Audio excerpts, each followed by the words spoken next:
Good evening, RPG Limit Break. We are here with an exciting matchup in the Highway to the Threemus Zone, Lunar Table. We just started the Lunar Tables this week, and we have dustygriff versus antidale. We have our Restreamer, Leggy Starscream, and our tracker, Chazman, and I'm joined in the booth by LMMotoss. Motoss, how you doing tonight? I'm great, thank you, Karma. We have a good matchup tonight. Of course, this is the first match that either of these players are playing in the Lunar Table round.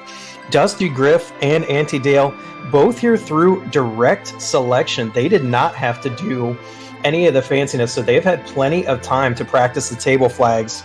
dustygriff is the last surviving Sildra in the tournament, and antidale is the last surviving Golem group member in the tournament, so they are not only carrying themselves, but the pride of their original groups as well.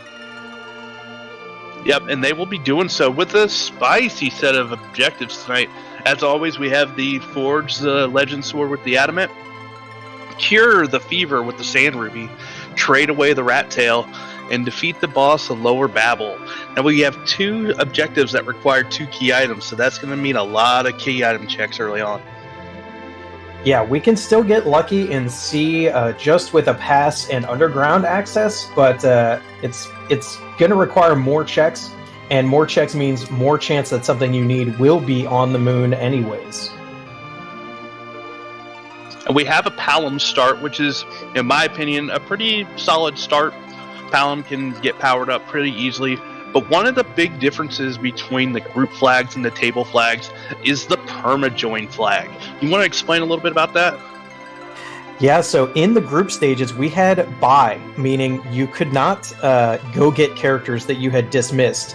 Here in the table flags, we have the opposite. So you can get any character you've dismissed. However, once you've accepted them into your party, you are stuck with them. So it's you're going to see a little bit of an extra kind of thing here at the beginning than you're used to, because you can, in fact, dismiss the second character, the free character you get at the beginning under these flags. So we're going to be seeing a lot of very strategic ditches of characters, and you're not going to be seeing full parties until our players know exactly who's available. Yep, a couple other changes. The T Wildish flag has been changed to T Pro. The shopping standard flag is now S Pro. So we're not going to be finding sirens unless they're in the Coco shop. Yeah, and in addition to sirens not being in shops, they're also out of the sneak and loot tables. So no more of these edgy plays where you get an edge and you get them from the trap chests in Lower Babel. And in fact, edge is going to be harder to find tonight as well. We get another twin. We'll see if they take it. Rubicon and or elements there. And Magma Key starting off. Wow, there's the underground access. Too easy. Way too easy. That's going to open up a free check in Fame Arch. It's going to allow our runners to get Sheila 1 early. It doesn't unlock any extra characters except for Dwarf Castle, but you might need to be a little bit more powered up to get through that. Yeah, and we got to say that the early and mid game are much more difficult for our players now that we're on the table stage, because in addition to sirens being very hard to come by, the other JA items are also very hard to come by. So it's your grind methods have to be very streamlined.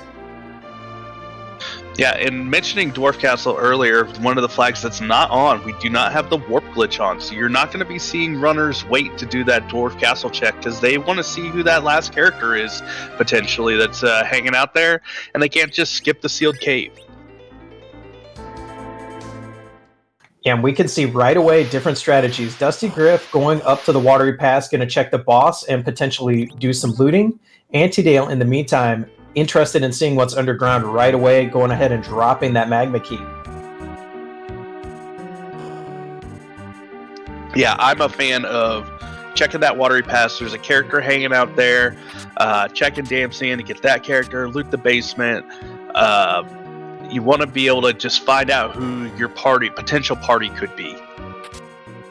Yeah, characters are much more important than loot now that we're in the table, because of course we have T Pro on now. We had T Wildish in the group flags, which allowed some quite powerful equipment to be found in the early game. That's not going to be the case anymore. Yeah, and Antidale is heading to the Dwarf Castle. Probably going to do some early looting there. The underground looting is going to be a little bit weighted higher with that T-Pro, so doing a Dwarf Castle check is really interesting. It's got a number of chests in here. And we do see a cane in Castle Damsian, and dustygriff did take that cane, so a strategy here would be to just ditch every character until you've seen all the free ones, because you can go back to City to pick them up, but of course that takes time. So if you're happy with a character, you may as well take them. And with that standard shopping flag on, we're not going to be seeing a cursed ring in the overworld either. You're only going to find that cursed ring in a gated shop. So I think that's what Antidale is kind of looking for, keeping an eye out to see how that is going to play out as we see a Rosa in the Watery Pass. Rosa's a nice pickup, and we can imagine that most of our players are going to be interested in an early Rosa pretty much 9 times out of 10 in this stage of the tournament. We did also see an Elven Bow, so that's a nice early pickup as well for Rosa. Yeah, and Antidale found an Ogre Axe in the Dwarf Cave. Lot of good items being found here. These are going to really help this early game with that Elven Bow, on Dusty's side. So it'll be interesting to see how these runners kind of handle these fights. Are they going to just 3-man them, as dustygriff is going to give us a peek at this required Sand Ruby is another Rosa. Yeah, I really like the early underground looting here from Antidale. This is a very good play in my opinion, because if you get some nice equipment, then you can know what character you want to take. If you find some nice stuff for Kane, take the Kane. If you find some good stuff for Cecil or Edge instead, and you happen to find an Edge down here at Dwarf Castle, keep them. The equipment is going to matter, especially for your heavy armor users, which one you select if you have the choice. Ooh, there is a Cursed Ring there in Feymarch as well. Great pickup for Antidale. And an Ice Brand. There's a lot of good loot. Why can't the loot be like this when I do a table seat? Yeah, this is definitely paying off for Antidale, and we're about to see the first free key item check here as well. And we'll see if Antidale will give us a peek at these bosses here at the bottom of the Feymarches. Just a lit bolt. Womp womp. And now remember, every key item check that doesn't pan out means more and more chance that we're going to have to go to the moon, which, and these flags can be very dicey because you don't have easy grinding methods mostly before you go up there. Now, Dusty's taken his Cane, his Rosa, and heading to the underground now. Not worrying about any bosses. Going to probably do that free Feymarch check, trigger the Sheila 1, and then maybe start working on some key item checks. Oh, Antidale giving us the peek. Ooh, it's Octomam and a Moon Sparkle. I might want to know what that Moon Sparkle is if I'm in this situation, because if it's Plague, that's a big difference from, say, an Ogopogo. Yeah, and even if it's a Wyvern, that leaves it takes Wyvern out of a lot of other early locations that may not want to see them, that could, grind your progress to all. Gosh, and we've seen 2 Charm Harps as well for Antidale. That's not what you're interested in. They don't even sell for very much, which of course money is always going to be a problem in these seeds as well, with the T-Sparse on. Double the betrayal, double the fun over on Dusty's side. I'm not unhappy if I see Sid here. That's a lot of beefy HP for the early game. The only thing is you have to be willing to kind of commit to him, and a lot of people do not like to keep Sid into the end game. I'll take a Sid early on myself, but I wouldn't take the Sid here. I agree with that with Dusty. He's already got the Cane to be that heavy armor user. They can share a lot of the same gear. So Dusty's already got that slot kind of filled with that Cane, and is probably feeling confident that he can handle most of the overworld with these 3. Gosh, Antidale is really taking the old adage, check your freebies, to heart. Is actually going to check Sheila 1 now.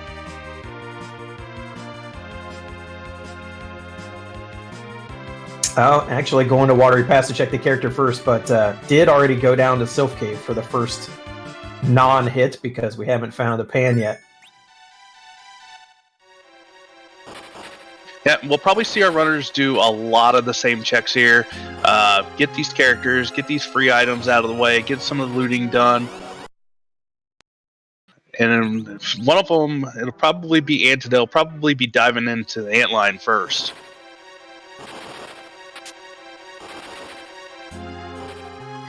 And we see Watery Pass is not really giving anything great for Antidale here, but you still have to check it. Kind of totally empty waterfall room.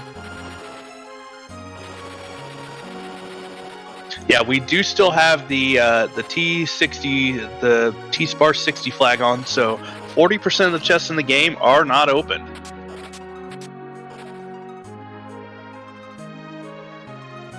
And that hurts especially in bookcases and pots because you can't tell if they're empty or not before you check them.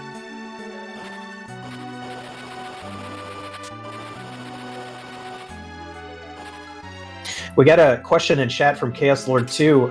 The flag that we're talking about is the permajoin flag. So once you accept a character, they are in your party for good. You cannot get rid of them later. Now you can choose to not take somebody. They'll still be waiting for them in Mysidia. So that Sid on Dusty's side, those extra Canes, that extra Rosa, if they get the Sand Ruby early on, they'll be waiting for them in Mysidia to pick them up. Yeah, if we were going to go full evil, we would have put the buy flag on as well, and then you would have had to make every decision right as you found the characters. But we had some clemency here. Dusty Griff is checking out the Fey March as Antidale is the first one into the Antlion Cave.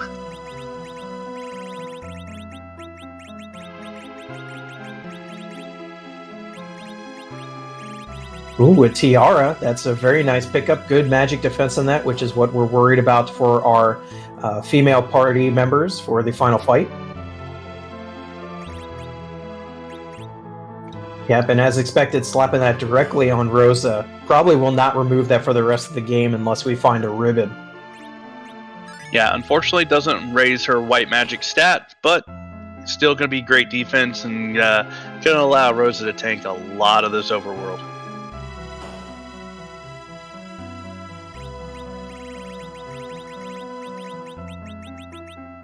Question chat from Trino. We had a Palom start with oh my goodness, why am I blanking on who that second character was? Neither of them took him. Oh, it's Porum. Palom and his twin sister Porum were the first two characters. Yeah, and having found Rosa in Watery Pass directly afterwards, I can't imagine we will be seeing that Porum return either. Yeah, hate to see the Dark Imps in a place like this.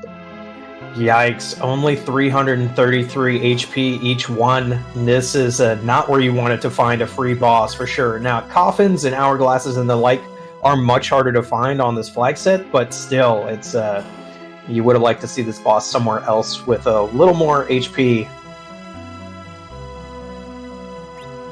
Yeah, finding the Dark Imps on the moon, you can get some life glitches, as Dusty Griff is going to give us a look at that Lunar Sparkle. Oh! That's a nope noodle. Get out of here. And that's a check I hope I never have to go through with later on. If our players have to do that fight, it is going to be wretched. Antidale only finds a life staff now, while that Rose is going to like that later on for extra healing. Not too helpful in getting that progression.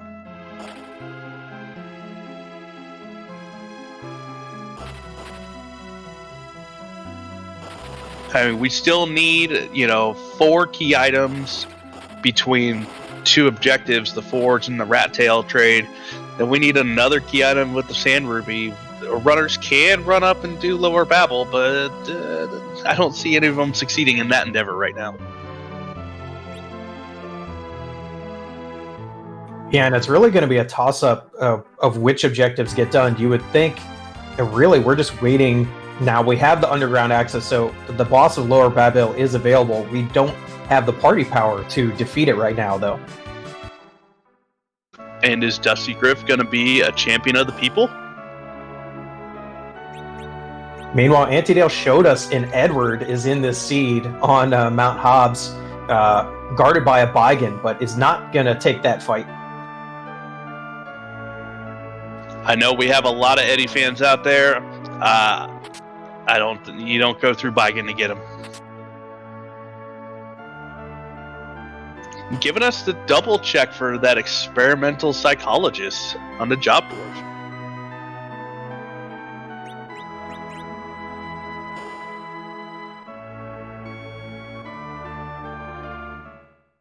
Meanwhile, we are seeing the Fabul defense, so Antidale is going to get the Sheila check out of the way, as well as the Fabul check. We get Dark Knight Cecil. This is another pretty free-ish boss in an easy spot. So every free boss we see here on the overworld is a dicey boss we're going to find somewhere else. So this is not what our runners want to see here in any way, shape, or form.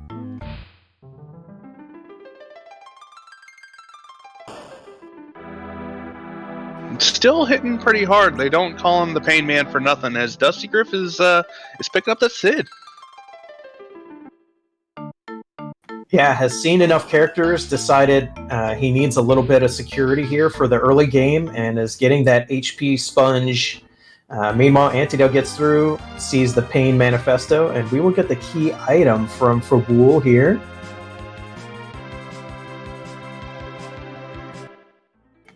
And looks like it's a pan. Yeah, that's unfortunate for our runners. No way around it, of course. But if they had come here first, they would not have had to double dip Sylph Cave.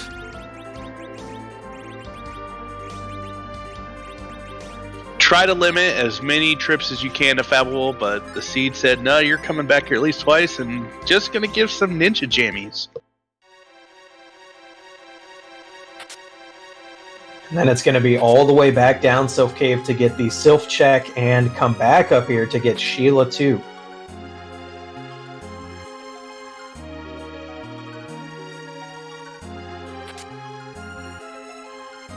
I don't know what Sheila was doing sauteing that ninja shirt, but it's probably not going to taste good. I am a personal fan of that ninja shirt. I've had a number of edges die to high roll big bangs without it. So if you find an edge, you will be rocking some style. Yeah, we do have a character still in the Giant, which we will undoubtedly not see in the Seed. And we also have the free character on the Moon if and when we find a Darkness Crystal as well.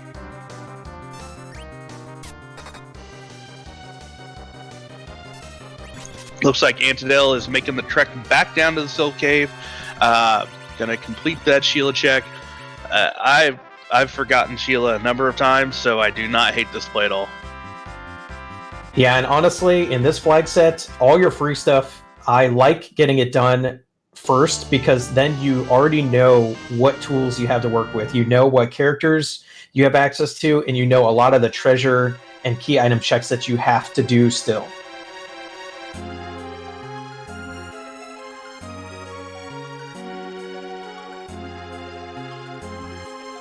And we're going to whack Yang on the head and see what these Sylphs are going to give us tonight.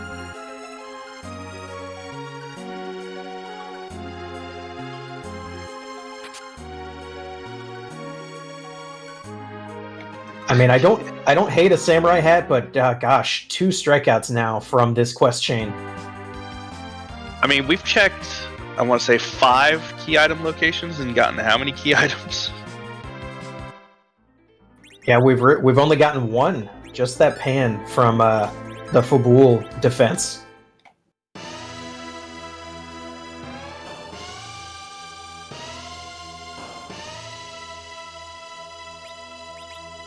Might get a little high five from our runners. Well, a room away, but still.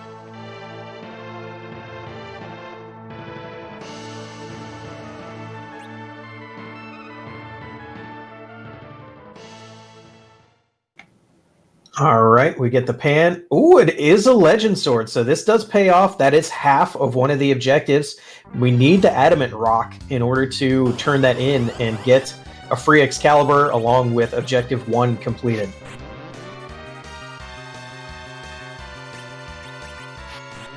course, we haven't seen a Cecil yet to use an Excalibur or an Edge to throw it, so this it's not a compelling objective, but hey, objective is objective when you only need 3 out of 4. Yeah, and we do still have the vanilla agility flag on, so that Cecil is going to be your anchor if you decide to take him, but I know personally if I get a Holy Sword early on, I'm going to take that Cecil. Antidale with the spicy Chocobo Forest check here. Poison arrows, getting a little MP refill. This has been a favorite of the entire tournament because you can get that quick MP refill and you get a treasure check at the same time. Yeah, I believe the Chocobo Forests are rated a little higher with T-Pro, so there's typically a good chance for some decent Tier 4, Tier 5 value, I believe.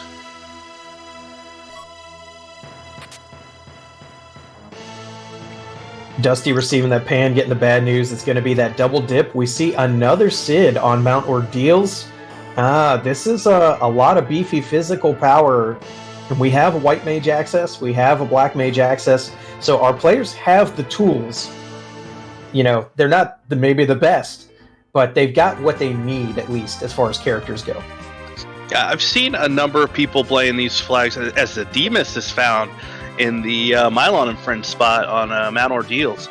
But a lot of people are looking to keep these spots open for the grind later to maybe slingshot a black mage, but we've only seen the one black mage so far. Yeah, not only this,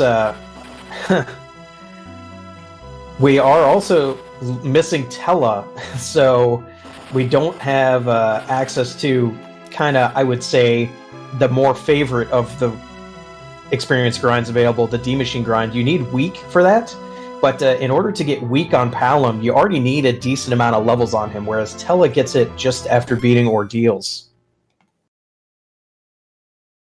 Yeah, but with the... I believe Antidale's found 2 Ogre Axes.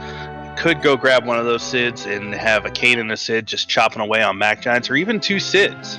Or 2 Canes, I mean. Yeah, and this is where the lack of Sirens will really separate who knows their experience grinds and who doesn't, because we can manipulate encounters with an alert that will call Mac Giants instead of D-Machines. And of course, they have racial damage bonuses, so you can defeat them with a lot lower party power than you would think is possible.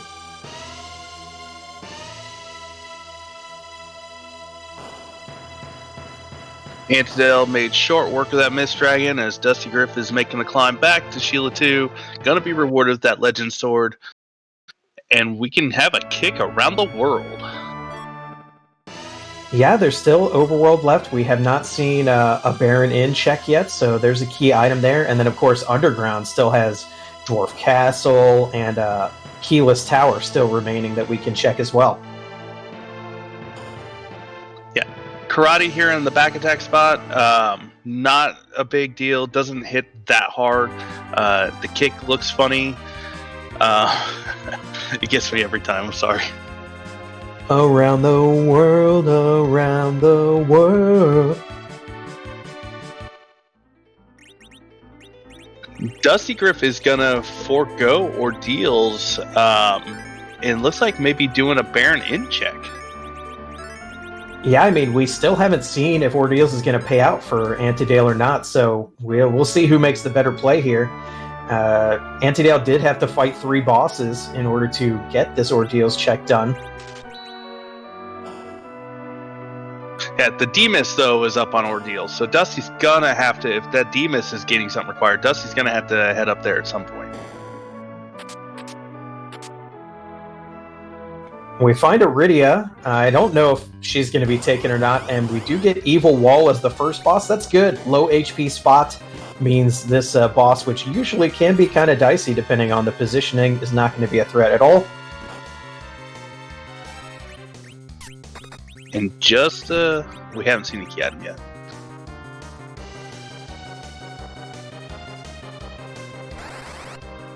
And a hook!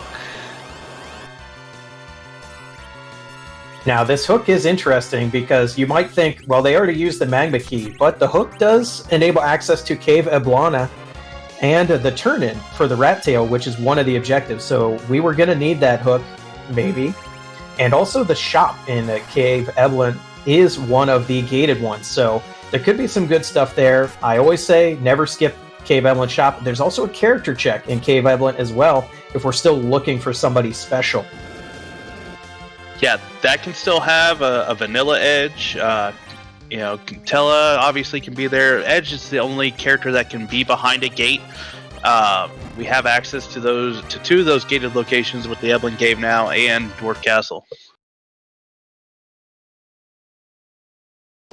Yeah, so now any which way you slice it, we are 2 key items away from go mode. We need and access to Zeroma, so either the Darkness Crystal or Pass. So we need Darkness Crystal or Pass.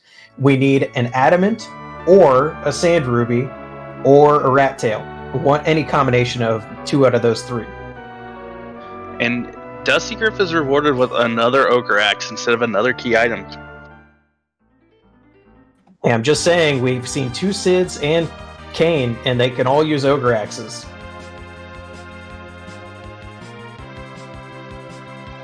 Dusty looks to be heading to the Mad Ordeals as Antidale is probably going to turn in that D-Mist.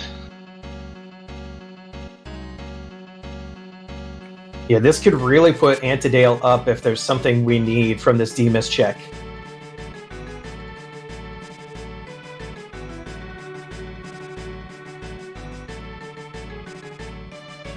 Oh! Ooh. That's a required D-Mist. Required ordeals, getting the rat tail, and it actually paid out with the hook as well. So you get both parts that you need for that objective from one location check. I gotta say, that's a big payoff. I like that a lot. And depending on what the rat tail has too, this could be a triple bonus feature. Yeah, it's very good that dustygriff has gone to ordeals now rather than going and checking more underground stuff, because he will be funneled to this same check. Otherwise, it could have been bad news.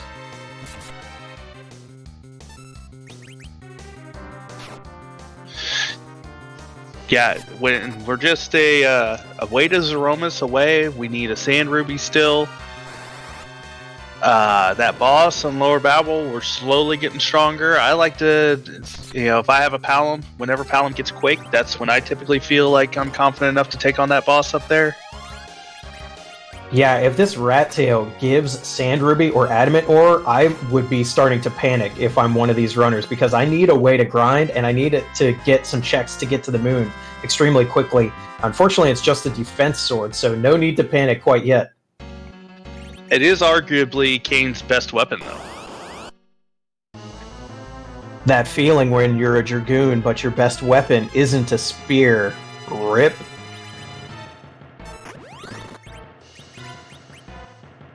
Yeah, and Antidale's going to be making the Baron in check. We'll probably get through it about as fast as Dusty did, considering it's an Evo wall into the King Queen Evelyn.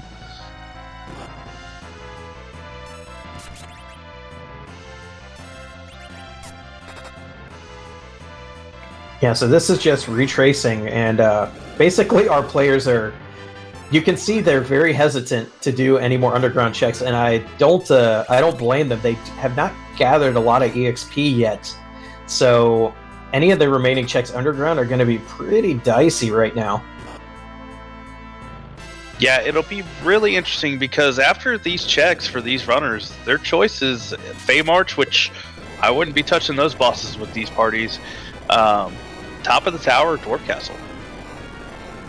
Yeah, at this point, I'm very tempted to deliberately take a trap chest fight or several in order to just get some levels on especially my spellcaster.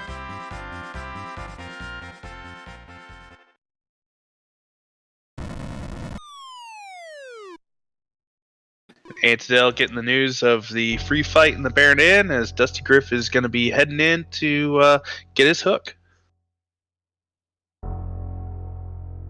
Okay, so of the remaining spots, where do you think these runners are going to go next? Like, I'm kind of at a loss as to where I would go in this situation.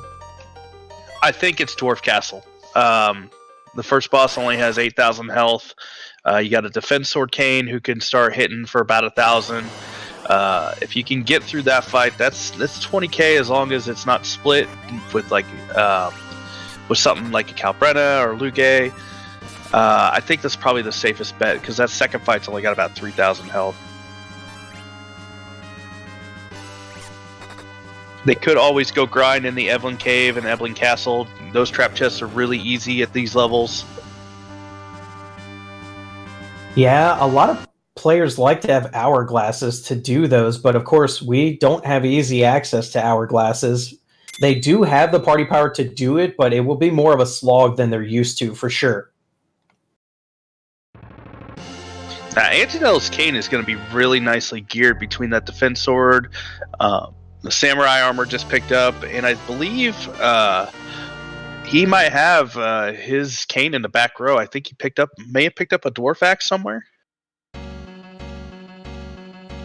or he's just jumping.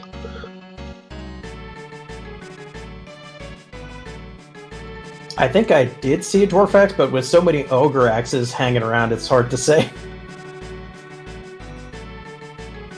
There was a question in chat about the warp glitch. The warp glitch is turned off on the table flags, so we will not be skipping Sealed Cave. You will have to schlep all the way to the bottom of the Sealed Cave to get that key item now. Antidale is going into Cave of Blana. I like this play. It's worth the time commitment because you could find something in the shop that will really help you. Like, for instance, on T Pro, we do have hourglasses can be available underground, so this counts as underground, believe it or not. Not checking any of the shops, though, is instead going straight for the character check. I don't blame him. Antidale's still trying to figure out what party he's going to have going into the end. He's looking for a Tella, looking for maybe an Edge, keeping 2 slots open. Knows that there's a Rydia hanging out that could be slingshotted now.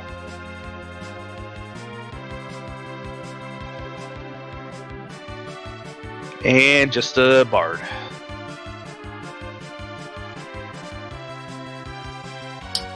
Wow, it really hurts in a seed like this to see 2 Edwards taking up character slots.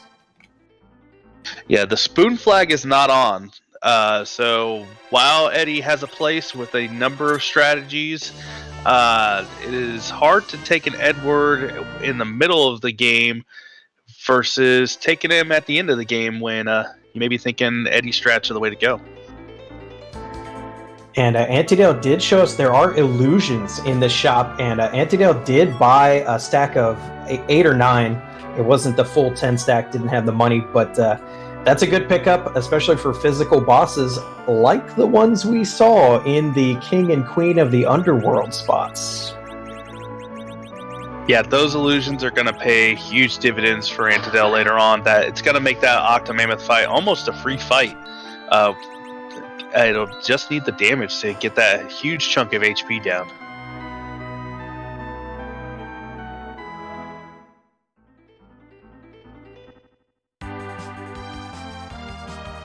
dustygriff claiming his defense sword, while Antidale is doing some overworld shopping.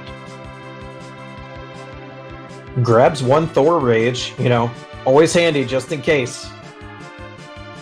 And dustygriff is skipping the Evelyn Cave check, is heading straight to the underground. Meanwhile, Antidale had not gone and gotten the Mysidia characters yet, so we'll see if he decides to finally fill out his party.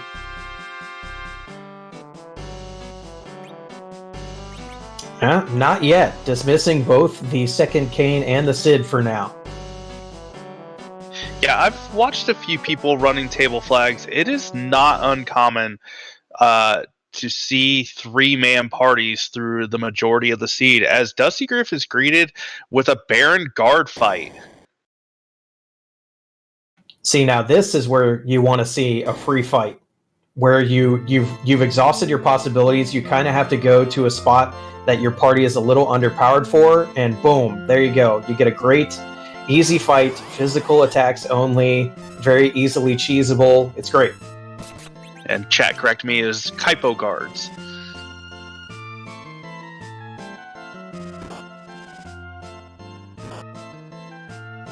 But yeah, to go with your point, definitely the fight that you need here. This is 8,000 HP. The majority of the HP is going to be on that officer in the back. Kind of want to get that officer down to get the majority of the XP here.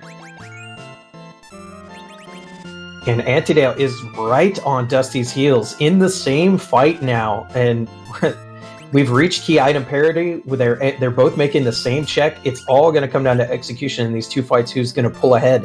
And of course, dustygriff has not gone to Cave Evelyn either, so does not have illusions or the knowledge of the second Edward yet.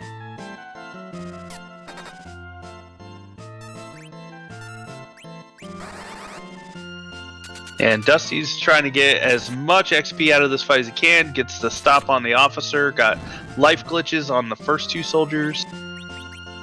Oh my gosh, both players hard casting stop on the officer. You don't see that very often.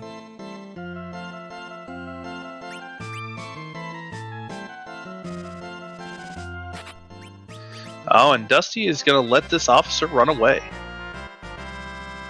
Yeah, that's the thing. The J items that do the effects last way longer than your regular spells, so the stop status does not last very long at all.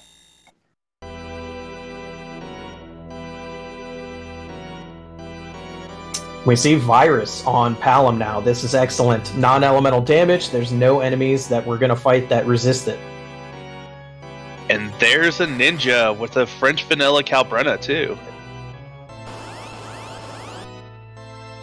Yeah, I don't know. We haven't found any good ninja swords, so I don't know if I would be taking Edge over a Sid. Sid is way more reliable in the Threemus fight, just due to his high HP pool. Yeah, and I don't believe we've seen a Thunderclaw, which would add to some of Edge's utility for an Odin boss at a rude spot, or even in the Mac Giant grind itself. Chat pointing out, Edge can steal Bacchus wines. I like the French vanilla Calbrenna here. The unfortunate thing is, of course, this is a cheesable boss as well, but we don't have hourglasses, so stopping, you're going to have to actually be careful with your damage. Leave one orange and one blue, and then stop the blue and kill them both while before it could reform.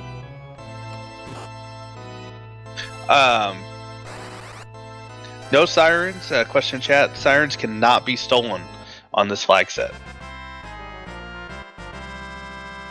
Yeah, in the current version of the randomizer, we have a flag specifically just to take sirens out of the loot and steal tables, just because they're such a powerful item.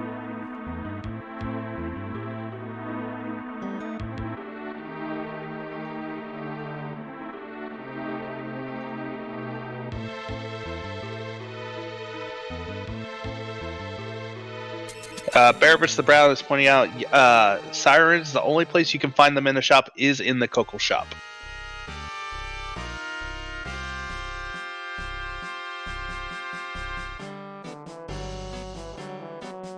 And our runner is going to be getting this key item, and it is just another non-key item.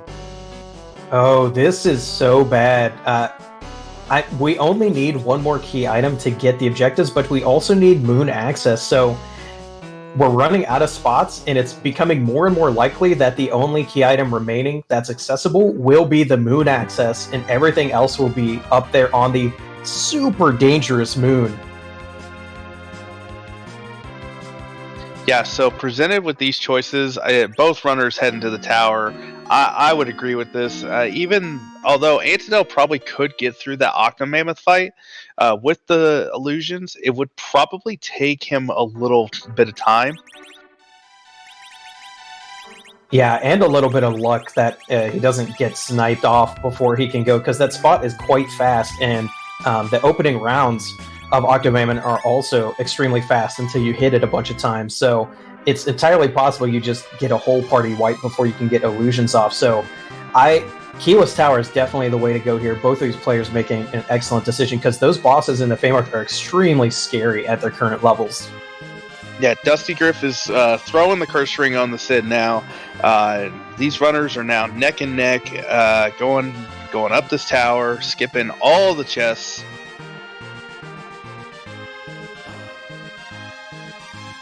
I personally have found a lot of value in these trap chests in Lower Babel.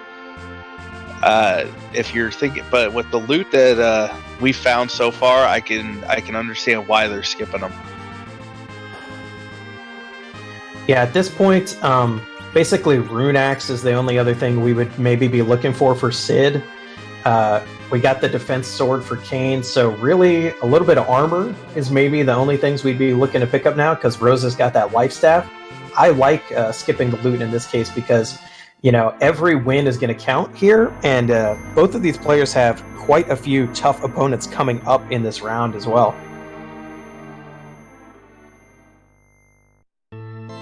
Could use a stat stick for the Palom. Charm Rod would probably be a nice upgrade. We do have a life staff already for our White Mage. And we do find this is a required Ashura here. This is objective 4, and I think our runner should be able to get through with a little bit of luck here. Yeah, I don't think Palom has Quake. We'll have to burn 2-star Veils to get through this, to keep the heals off, unless you get a good roll with the life glitching. For those who don't know, you can trap Asura to make her only cast life based on her script and when you hit her, as dustygriff is berserking his Rosa with mute arrows, I believe. I think they may be charm arrows.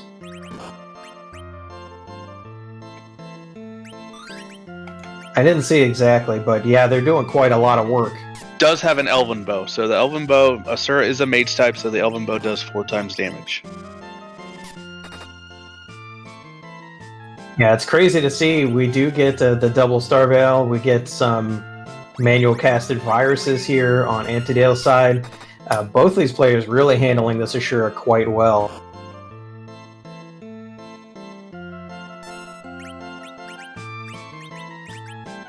Ooh, and Dusty's Rosa takes a bad hit and is down. Yeah, that's what I mean about luck. When you only have a few reliable damage sources, you know, when they go down, it hurts. It hurts a lot.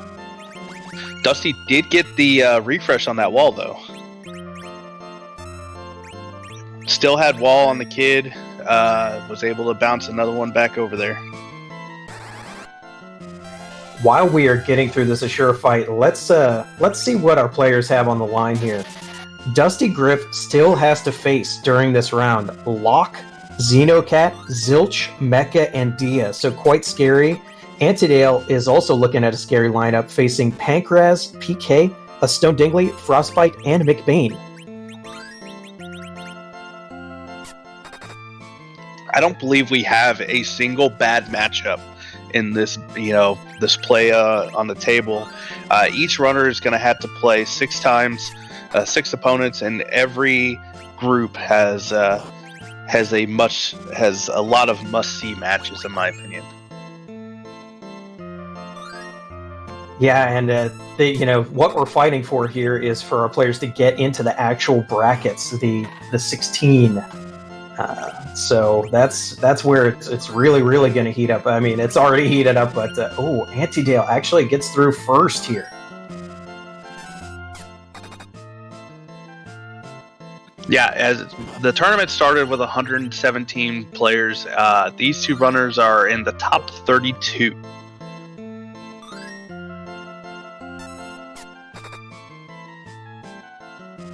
Getting that twin harp, though, that's a key item, and that's something the chat likes to see. One of the things that is part of the free enterprise randomizer is during that sequence from the vanilla game, Edward will get out of his bed heroically, crawl over to his harp, and start playing some music to weaken the Dark Elf.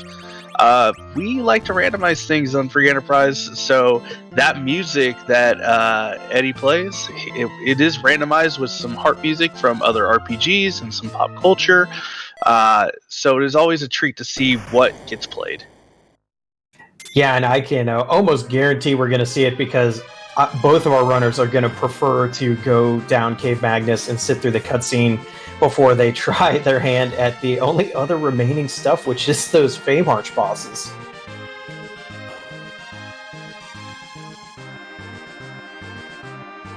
And that is exactly where Antidale is heading.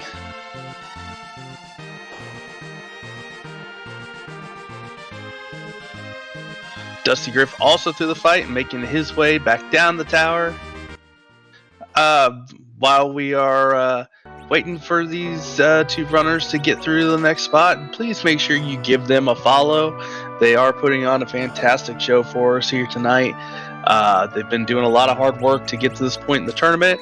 There's a lot of tournaments still left for them, so please make sure you follow them as they're doing some practice and other races. Antidale here going into Troya and deliberately picking up some silk webs and more star veils. That's a good move. You always want to have a few of those in the inventory because we still have not seen Golbez, who you definitely want some star veils for. Yeah, silk web's also valuable for that Threemus fight as well. You want to find them. We've seen lives down in the Dwarf Castle, I believe. Have not seen Cure 3s, though. I know that's a good utility item that you kind of want, but you don't need. Yeah, and dustygriff making the same play just buys a single silk web. That one is going to be thrown on Threemus later. Did buy some exits. I didn't see if Antidale bought one.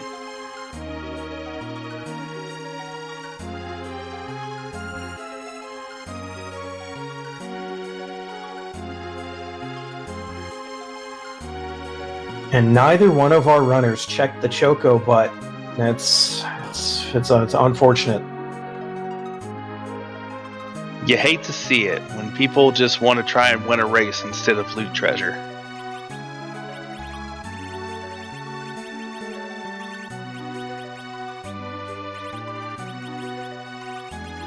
I'm interested to see what the boss is here because we haven't seen quite a few nasties. Now, the power here for these players should be okay no matter what's here, but we haven't seen Wyvern yet, and that would be quite rude. Golbez here can be rude. Probably won't be as bad considering we don't have full parties. Antidale would get through that a little bit faster than Dusty because less characters to get eaten by Shadow. And looks like we're going to get some music, so I think we will be quiet so we can hear how this is going to go.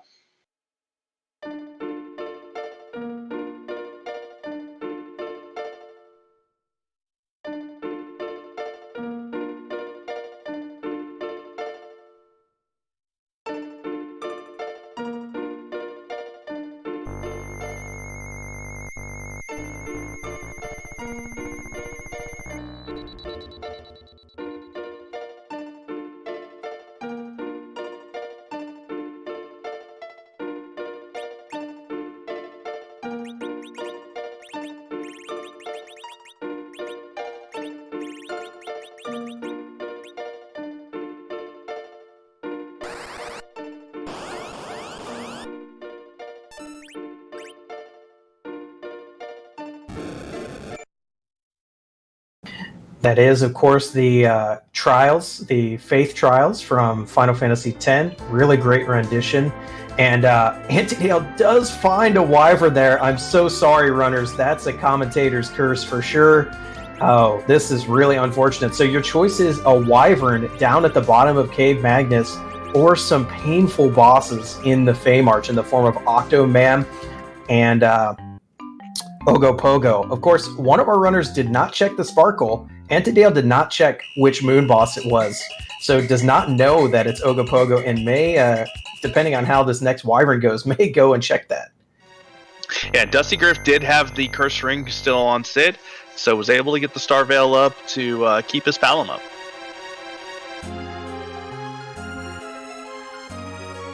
That's this could pay off big time in dustygriff because Dusty did not have to reset, Antidale did. So Dusty's going to be able to see what's behind here first, and as you can see, our runners are neck and neck here. We didn't even get an encore because they were both playing the music at the exact same time. I guess we could get an encore from Antidale's stream.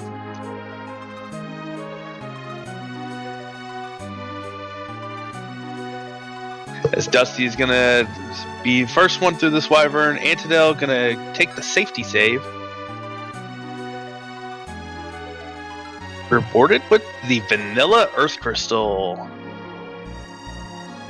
Hey, we're already at Troya. We do get access to that treasury, always nice to find, especially on T-Pro. And another rabbit hole for our runners to check that isn't some really scary bosses. dustygriff making quick use of that exit. So I wonder if we will get a treasury check. I would honestly, with the gear that we have, maybe skip the treasury. Whoa, them's fighting words. Dusty is a better runner than me and proving me wrong here. All right, that looks like it's time to rate that treasury. Chat, get your ratings ready. I will call off the items that we have. We get a Gaia robe, crystal armor, Gungnir spear, dragoon helm, either two, Leviathan, headband. Oh, going back to take the Leviathan, Bahamut summon, Hermes, vampire, glass helm, and drain sword. So you know how I said that I would skip the treasury there? I'd be paying for that one. Yeah, even if you decide not to take Rydia, that is so much cash money in your pocket. The glass helmet's going to be extremely useful on those Rude Fey March bosses too.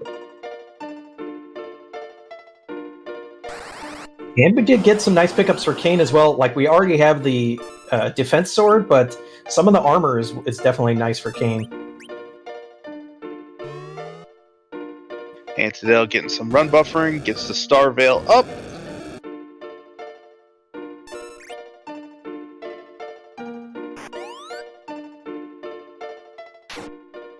Yeah, you can see just how costly that wipe was, because dustygriff is already well on his way up the tower.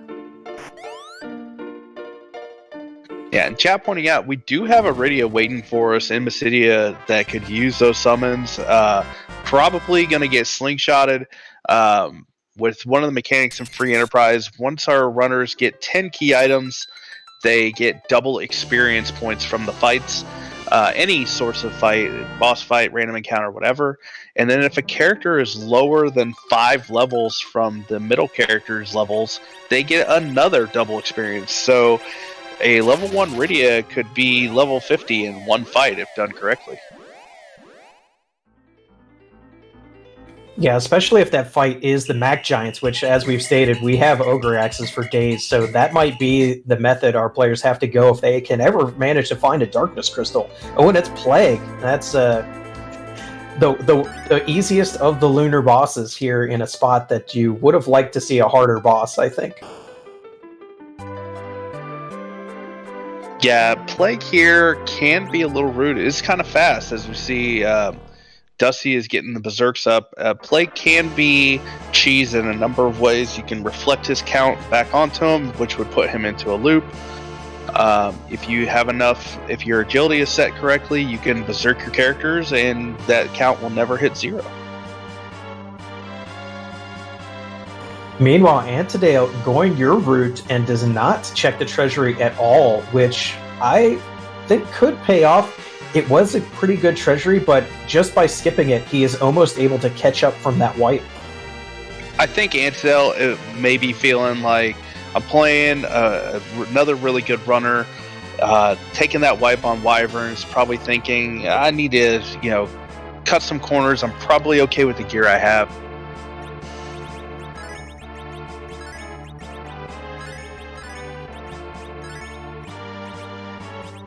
As Dusty is through the Plague, doesn't even take the safety save, just runs right in.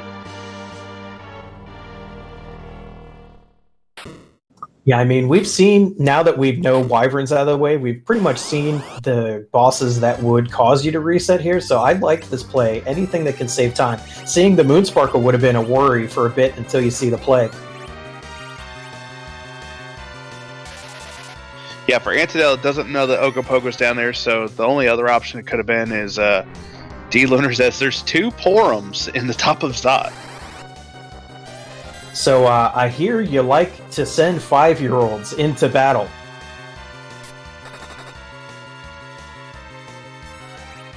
Well, if we didn't take the first Porum, we're definitely not taking these Porums. Yeah, with the Rosa already in the party, I don't think either runner is going to be taking an extra Porum as we are greeted by Odin. Hey, remember how our runners bought one Thor Rage?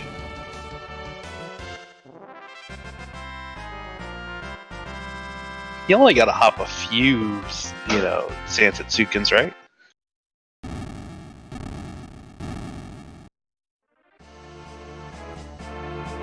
Bonus, we're going to get exit on Rosa here as well, so no need for those purchased exits anymore.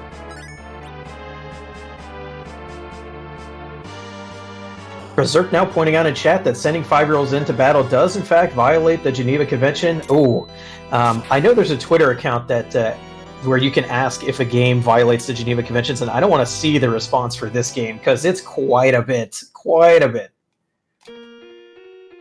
Yeah, not only sending 5-year-olds, but sending the elderly.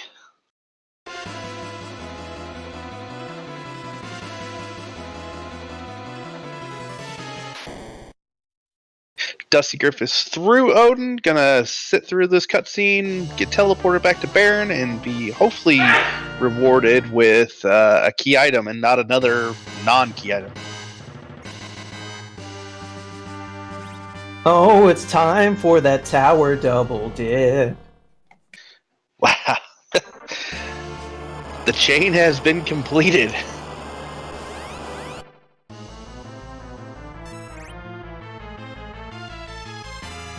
Are you sure? Because this cannon room could be another chain.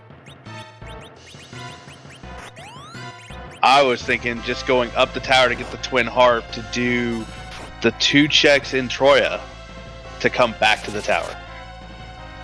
I'd like to see a Luca key here for one.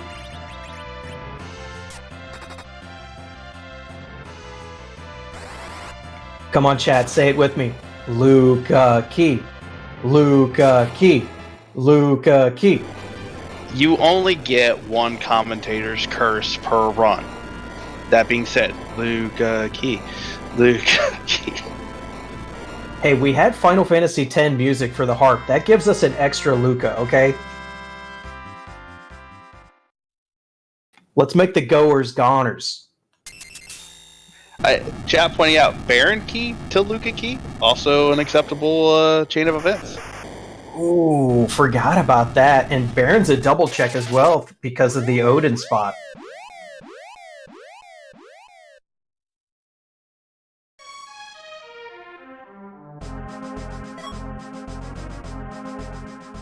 Oh, did I not do the Waka good enough, Scala?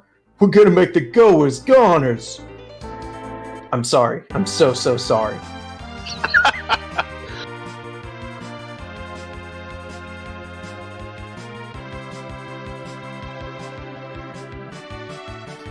Oh, and that was Dr. Luge. Goodbye. Dr. Dialogue didn't even get to talk, I don't believe.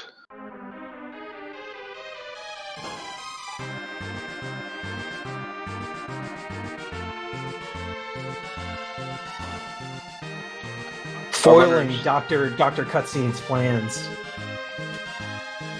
Our runner's going to be doing another high five here shortly. This race is ridiculous.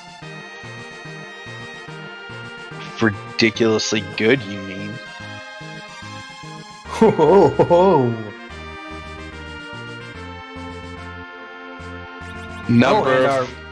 Restreamer Leggy also pointing out we do have doors. They're a possibility for experience if we ever get that Luca key.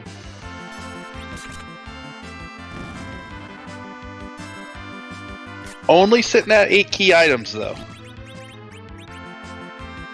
You can save a few for later, you know, as a treat.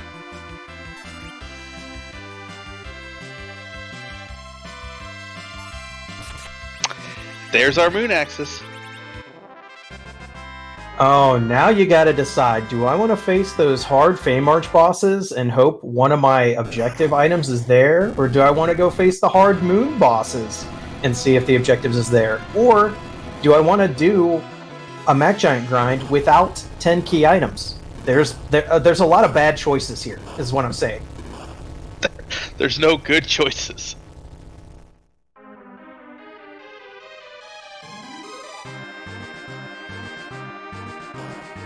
Now, the moon, mathematically, is the way to go. We have 2 checks here on Earth left. That's the King and Queen of the Feymarch, which we saw was Ogopogo and Octomammoth.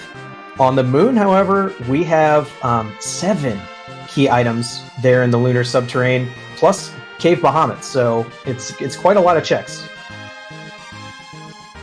And considering that we had so many non-key items early on, there's no way the moon is completely haunted here. There's got to be at least 3 key items up there.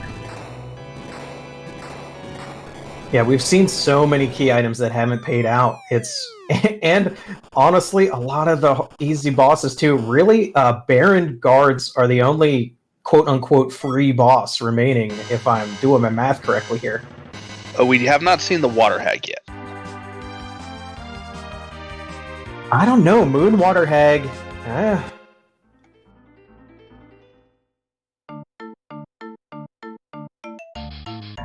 Dusty's going to check the character up here. Not a terrible move. Could still be hoping for Tella. Yeah, especially when you don't have a full party. Moon Water Hag hits hard and is fast, so you can easily get sniped. Oh my goodness! It's Tella! Tella, this old man has come to save us.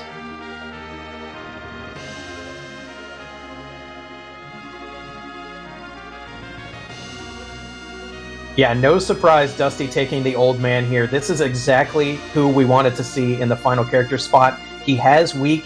He enables the more lucrative experience grinds, and all that's left are hard bosses, so you really are wanting to grind at least a little bit now.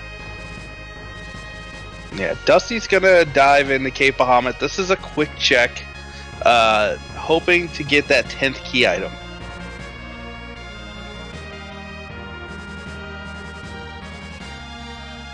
I like this, especially if it's an easier boss that could pay off. Getting 10 key items while the other person has to do a grind without it saves a lot of time. We do see it's Leviathan, so... This is not a terrible spot for Leviathan. The magic power is not too high here.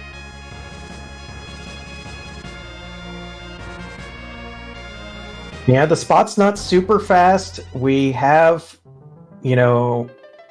we have the ability to Star Veil and Wall. We have the ability to heal after the waves, which deal HP-based damage instead of magic power-based damage. So this is not bad at all for Dusty. Antidale's going to get that Tella.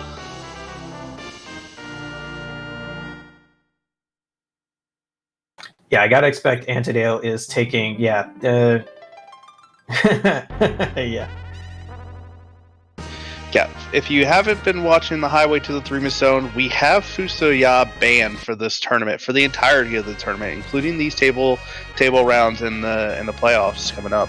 So Tella has been a pretty hot commodity for our runners, as it helps facilitate the grinds, has a lot of spell utility. My poor alien Fu. He's my favorite character in this game, but he is in fact banished from the tournament.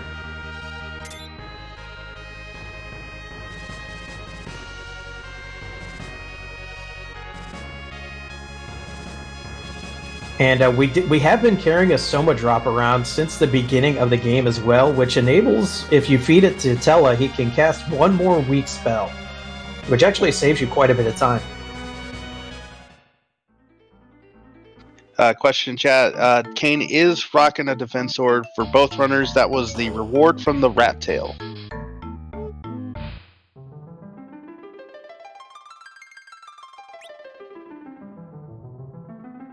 Oh wow, and as predicted by chat, Antidale goes directly back to collect that Rydia, and I expect we'll be slingshotting her all the way to Nuke with the next grind fight. So we spoke about it earlier. We do have a way to manipulate the... not heading to do the manipulation.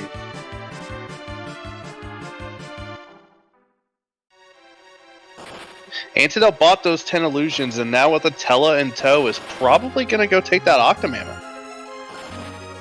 This is kind of spicy.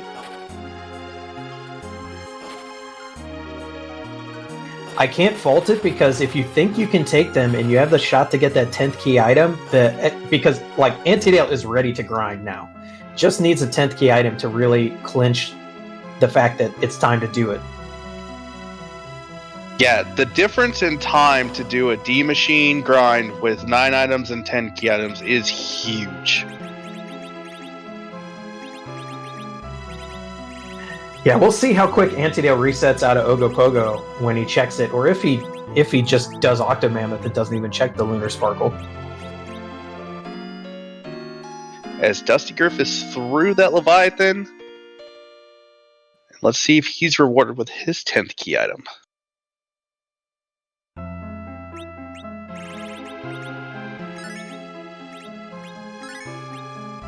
Is rewarded. The spoon counts as a 10th key item. Wow, this is a great payoff for Dusty. Dusty's going to be able to go do whatever grind with Tella in tow. The sky's the limit. Any grind that you're most comfortable with can be done with this party now. Also picked up Cure 3 on the Rosa there.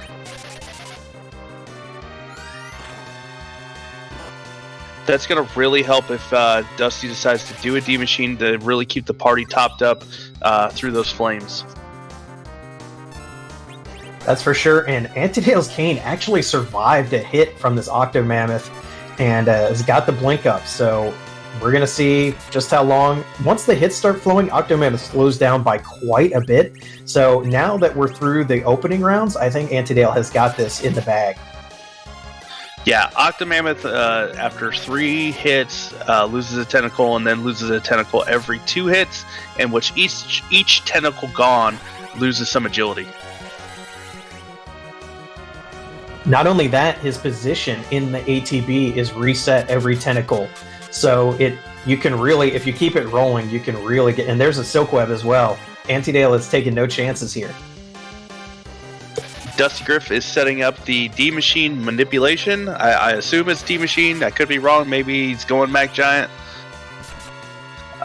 So what Dusty's doing is we have a runner known as Twisted Flax, and we had Simbu as well.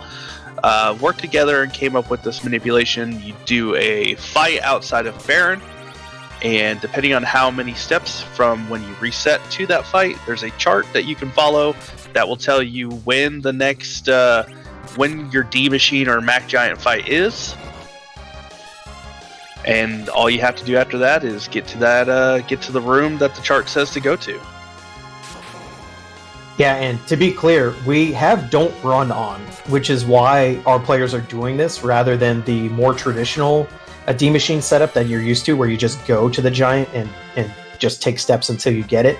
They cannot run from encounters, which is why this manipulation had to be developed, because trying to actually fight the encounters in Baron Castle ahead of time is not a winning formula. Or sorry, inside the giant. And that is a pink tail from Octomammoth. That is a key item, so Antidale getting rewarded in a different way and is also going to be ready to grind. Yeah, so this is interesting. Both runners got 10 key items from bosses that aren't really required for completion of the seed. So Dusty can skip that Octomammoth, and Antidale can skip that Bahamut and not be hurt by that. Yeah, this is absolutely insane that both of our runners were rewarded with a key item, but not the objective key items. So they both getting to the same, basically, pole position, but through completely different means. Antidale does find that is Ogopogo at the other spot and says, no way. Yeah, immediately exits out of that. Dustygriff has found his fight. Yeah, and luckily, part of what makes this grind so compelling, both here and in the vanilla game, is the beamers. Like most laser-based attacks in this game, their attacks deal HP-based damage, and the D-Machine's counterattacks also deal HP based damage. So you can come in with a very low level party and you have basically a set amount of turns to survive, which means you don't have to worry about your characters getting one-shotted.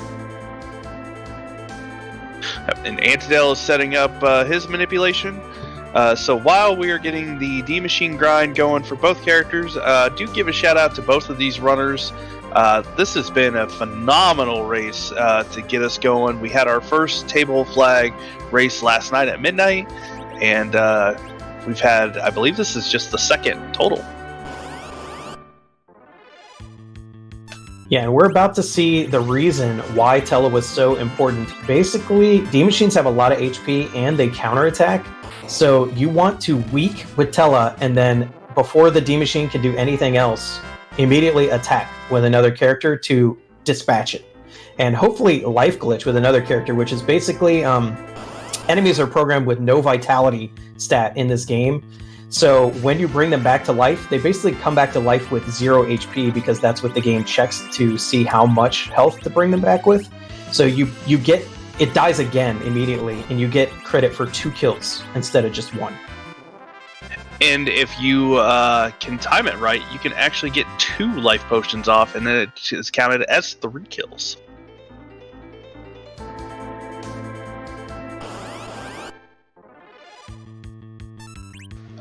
Question in chat about the manipulation. Yes, it was made available to everyone. It is actually pinned in the newbies corner of the Discord for Free Enterprise. And if you have been watching this race and think, oh, this is kind of interesting, I'd like to get involved in it, make sure you join the Free Enterprise Discord. It has a ton of information to get you going so that you can start rolling your own seeds. You can even jump right into the group flags or these table flags.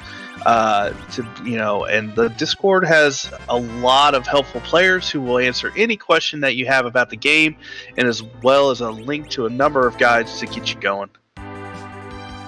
Yeah, we do realize that a lot of our viewers here on RPG Limit Break may not be as familiar with the randomizer as those on our home channel over at the Free Enterprise channel, but don't think the game is always this hard.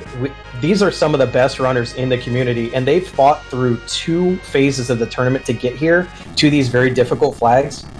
This experience can be very granular and customized to your ability and comfort level, and the community is extremely newbie friendly. We have a lot of guides on how to get started. You don't even really need more than a minuscule amount of vanilla Final Fantasy IV knowledge with the amount of information the community has put out.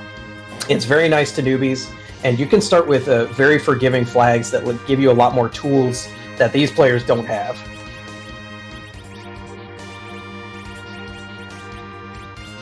Yeah, and while these grinds are going on, I just want to give a shout out to our restreamer, Leggy Starscream, our tracker, Jazzman. He's been keeping us honest all night, and to my co-commentator, LMMotoss. Well, and to you as well, Bad Karma. We've been having a good time tonight, and as we can see, these runners are neck and neck. So what you're seeing is a Dusty doing the D-Machine grind. I would expect we shall see, depending on how many life glitches are able to happen, 6 or 7 dragon kills, I believe, would be ideal here for him. I don't think Dusty needs that many. I think Dusty might be able to get away with 5. Is getting the doubles, it looks like, though.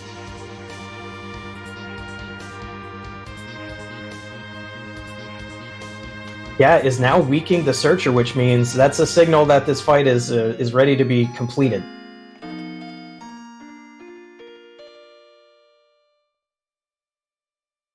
Wow, that was such a fast grind from Dusty. It's really, really fast.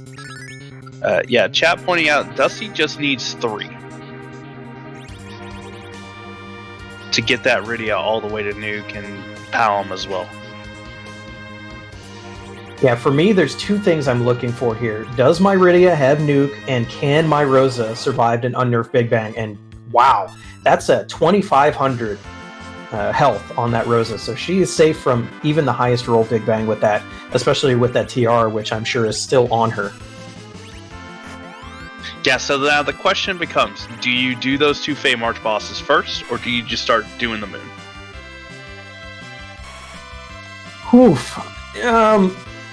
Wow, Octomammoth is definitely doable, as Antidale has shown us. Ogopogo at that spot is also doable with this party, but it's still very dicey. I think I'd rather check the probability on the moon rather than anything else. The unfortunate thing is, if you get one of the Go Mode items, you still have to come back to Earth to turn it in, so there won't be any like going to the moon boss and then going straight to Zeromus. You're going to have to come back out and then walk all the way back down, which may push our players to that Ogopogo, but not going to be the case. dustygriff instead going to the moon, playing the odds here. And with more checks, more chances to get that pass. So if you do have to come back, you don't have to come back to the moon as well. Yeah, and I think we're going to see... It's time to probably start talking about this Zeromus fight. There's two major strategies on how to do it, with kind of a third in between.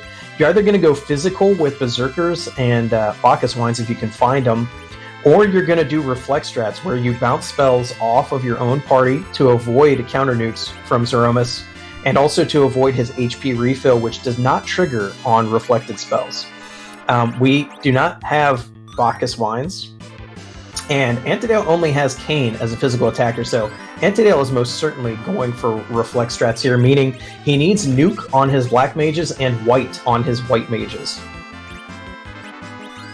Yeah, Antidale had Tella go down there briefly during one of the D machines, but gets him back up, gets him going again, and here comes the weak to get him back on track. Dusty is doing a top down.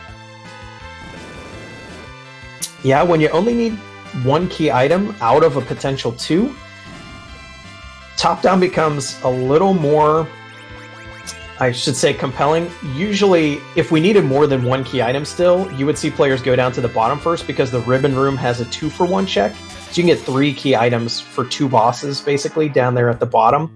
But if you only need one, you can play the odds, and if it's here at the top, you save yourself a lot of time, especially since you know you're going to have to come back out. I'm not unhappy finding a Mylon Z here. No, out of all the bosses you could be having up here, Mylon Z is just gonna hit you. You can blink and have avoid it. He'll do a curse attack later on, but between nuke and white, we won't be seeing Mylon Z for very long. We did have a question in chat about Antidale's grind, about whether weak missed or not. You would not see weak miss with Tella in the middle. It was just a turn order problem. His attacker basically attacked the D machine before Tella was able to weak. And that is the reason why we see Tella in the middle here, besides the agility problem. The middle slot does give accuracy bonus, and that applies to physical attacks and magic attacks. Putting Tella in another spot here would be disastrous, because if you miss a weak, then you have to wait till Tella's turn comes back around, and you're getting flamed by the D machine that whole time. Yeah, not sure if you saw, that was a Dwarf Axe from that Mylon Z fight. Oh, lovely. That's completely and totally useful at this point in the game. It's going to stack right along with the other Dwarf Axe that Dusty had in his inventory. Yeah, but he had to buy that one. It feels better when it's free.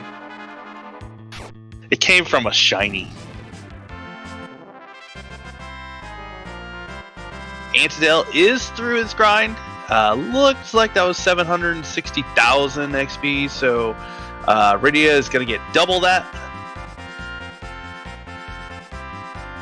Oh yeah, this is looking good. We get the white on Rosa. We are getting up to... There's the nuke. Oh no, just to Medio. No nuke. Ah, so close. But there's still bosses remaining, so that Palam's going to get nuke. Yeah, he's got to be 1 level.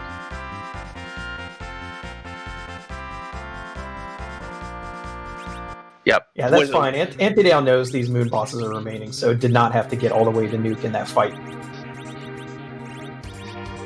Yeah, Dusty diving all the way down to the Ribbon Room now. Yeah, it's hard to justify going to the vanilla Wyvern spot when you have 3 checks right here that are faster to get to. I don't like finding Mom Bomb anywhere. Moon Mom Bomb doesn't slow you down as much as like Overworld Mom Bomb, because she does get an extra 10,000 HP, but at this point 10,000 HP isn't that much. The only problem is she does hit hard. The explosion is not going to be as much of a worry as it would be in the early game, though. That's if we see an explosion. We had a nuke go off for quad 9s. We're going to see this white. That extra 10k is going to get chewed through really fast. Yeah, the spells are named a little differently in this game, but Nuke is the Flare equivalent, so even though it looks rather fiery, it is a non-elemental spell.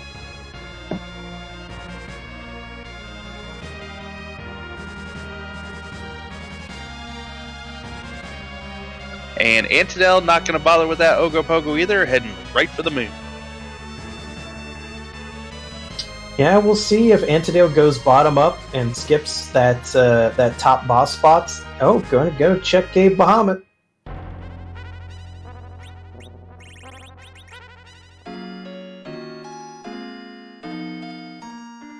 Yep, Antidale's going to do the cave value check, hoping to strike quick as dustygriff gets a Luca key.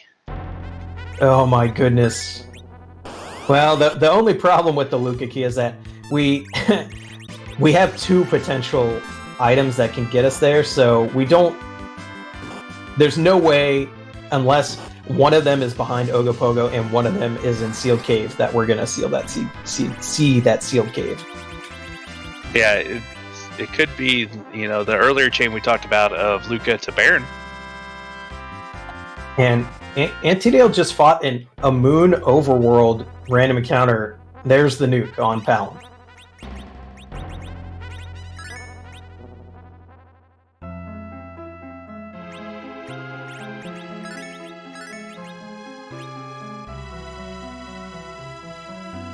Yeah, we got Mylon and friends here, so both Mylons were hanging out on the moon tonight. It makes sense. Earth Fiend hanging out not on Earth. Draws his earthbound power from the moon. Mylon, no longer friends with Earth, is now friend with Moon. Chat wanting this to be a Stardust Rod, but chat was wanting the a very rude possibility of Ogopogo gating the Baron key and Sand Ruby and Adamant both in Baron. Oof, that would be a super cursed moon. The Luca key would be the only payoff if that actually happened. We are going to see the bottom moon spot from Dustygriff. This one can be super scary. It has high magic attacks, so things like Magus Sisters and Golbez here, and Rubicant could be super bad. And we do see it's Golbez! I told you, you're only supposed to get one curse a run. Ha ha ha! Well, we do have Starveil, so this is bordering on free. Dusty, not wanting to take the time on it, though, is going to go check some other spots first. He probably wants to go into that fight with some mini status and some pig status. So Final Fantasy IV has an order of application for status effects. And the Paralyze from Golbez will not affect your party if you are pig or minied.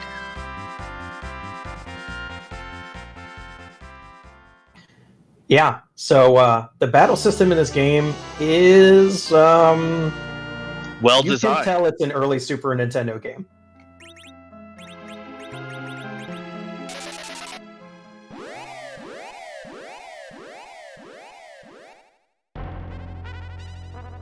Has a dead Tella as well, so only 2 of his party members are going to get eaten by the Shadow Dragon.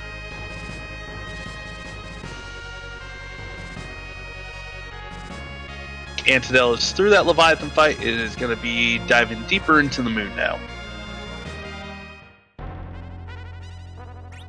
Yeah, Antidale has got to be feeling pretty far behind. Did take that wipe earlier to Wyvern in Zot, and now has basically gone to, Cave Bahamut paid out for Dusty, but Antidale doesn't need it. So has now got to be feeling like, oh no, I've made some pathing decisions that didn't play out. I need to get down there quick.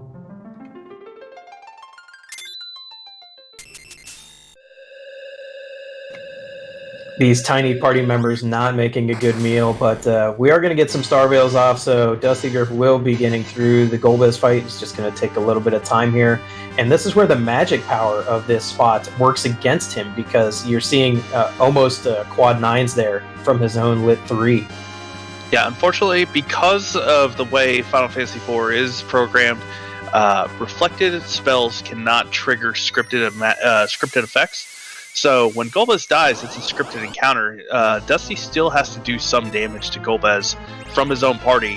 Golbez can't kill himself with his own spells. Yeah, near the end of his HP, we see it there with a hard casted spell, the Y. He's scripted to do that at low HP. He's just wondering how someone's so small, as Dusty finds the package. Oh, not even keeping the EXP, just resetting in disgust. One check left here on the moon before having to go back and look for that Luca key.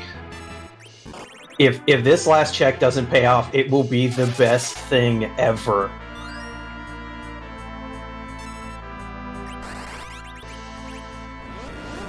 Who wants to see Sealed Cave here? We said Sealed Cave.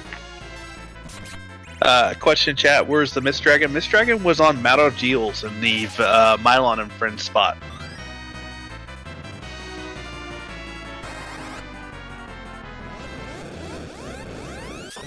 Dusty, if we end up going to Sealed Cave, my only regret is that we don't have forced encounters on, so that we would be forced to fight all the doors that you have to go through.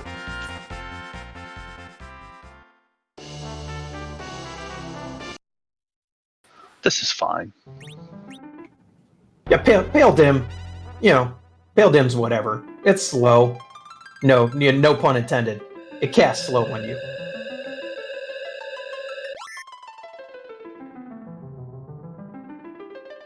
Yeah, this is the last of dustygriff's checks on the moon. Antidale is going to be diving down deeper after getting the dwarf axe from the Murasame altar.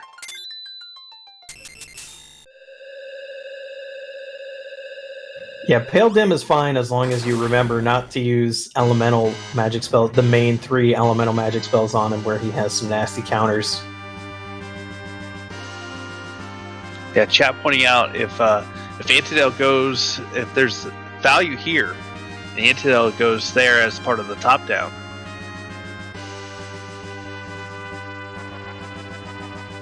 Just oh my goodness. The pass. It's just the pass. We gotta go.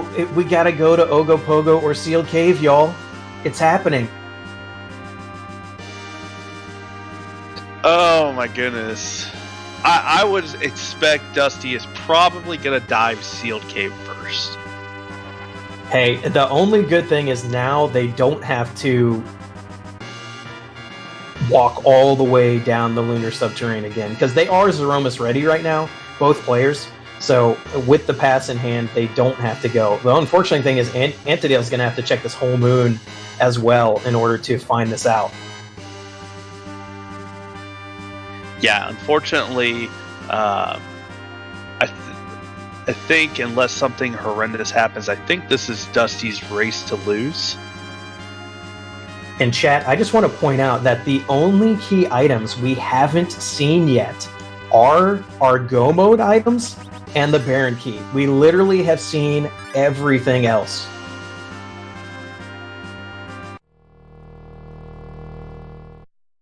If Sealed Cave is Baron Key, this will be the ultimate rabbit hole to end all rabbit holes. For Crim TMCI, there is a doors flag, so that you can keep the doors and behemoth encounters, even though random encounters are turned off. Yeah, that's pretty good when you have a no-pass seed, like we've had sometimes for community races or seed of the weeks, and then you're forced into a lot of really nasty fights in the Zenith zone, or the Zeromus zone, whatever they call it. It was called one thing in development and called another thing later, but basically the crystal part of the lunar subterranean is called the Zima Zone, and there are a lot of really nasty encounters in there. If you have forced encounters on, or like basically you have encounters on, just period.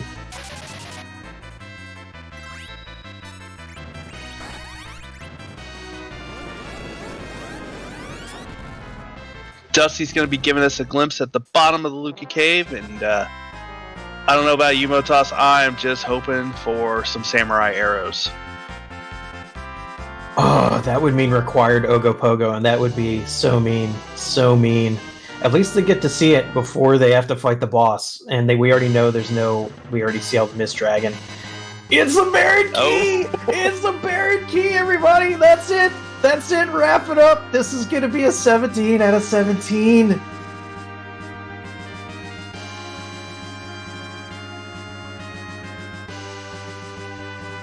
Yeah, chat pointing out Ogopogo is not required, though. That Baron Key is gonna have one of our Go Mode items.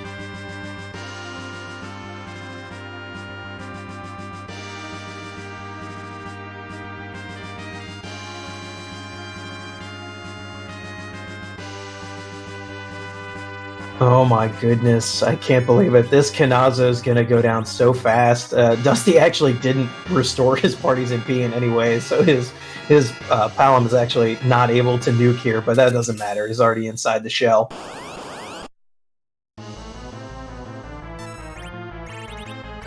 Antidale working through his checks, getting that bomb and hoping there's value. We know there's not value in the ribbon room.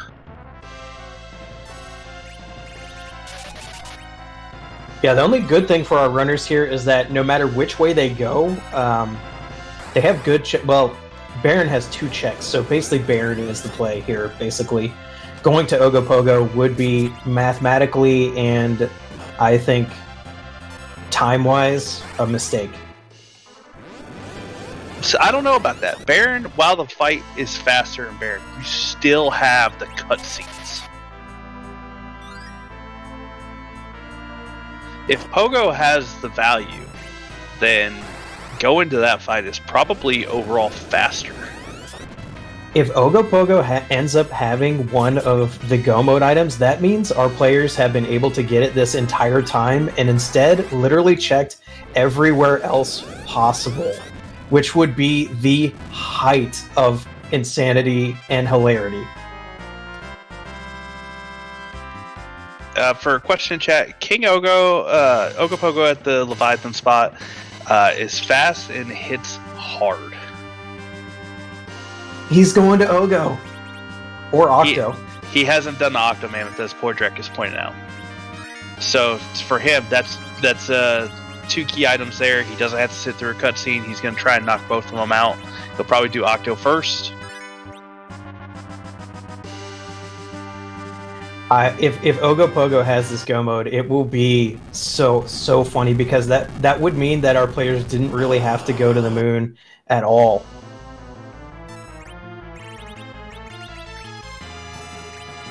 Oh, he's doing Pogo first.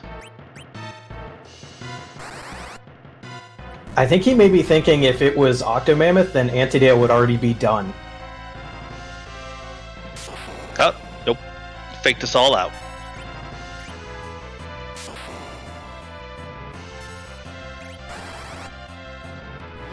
So, while Antidale still has the Smile-On fight, and will probably check that Golbez fight, and would still have to go through Luca.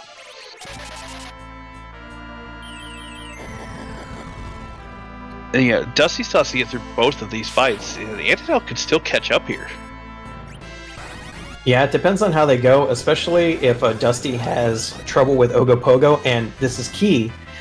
If Dusty has trouble with Ogopogo and Ogopogo does not pay out, that would be Antidale's chance.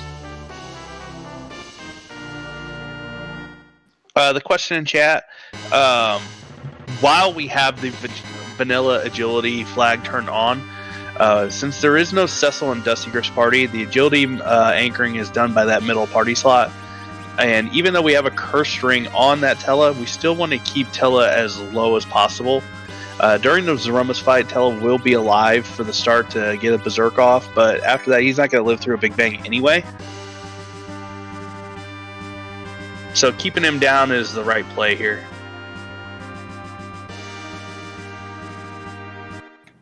Making your way in the moon today takes everything you got. Taking away from all your item checks sure would help a lot. Sing it with us, chat. When you get down here, you're just gonna get laughed at.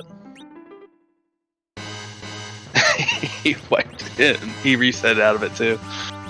Sometimes you wanna go where there's not a long cutscene boss.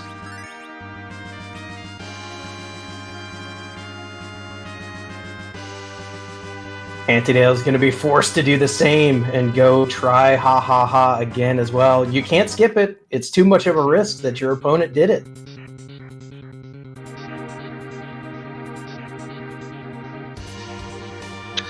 Dusty's Black Mage is down, so Ogopogo counters all the spell casting with a blaze attack, which hits your entire party.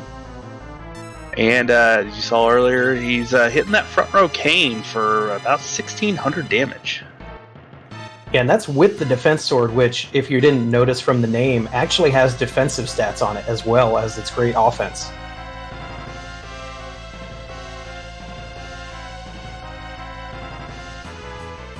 Oh, if that's the double, ooh, this could be. Oof! Oh no, Rosa, don't die! Dusty's getting the run buffering out. Throws out a white. Maybe it was counting. Yeah, that white was supposed to be bounced off, but all the party members were dead, so it just did nothing. And Dusty says, I'm out of here. This is the chance. This was time that Dusty spent that Antidale maybe won't spend. Well, Antidale still has to chase that Luke key to get the Baron key.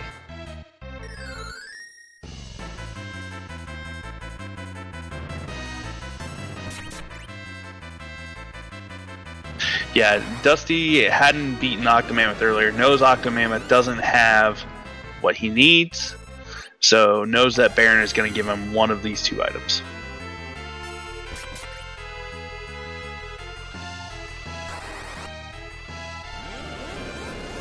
And this is where we're going to see.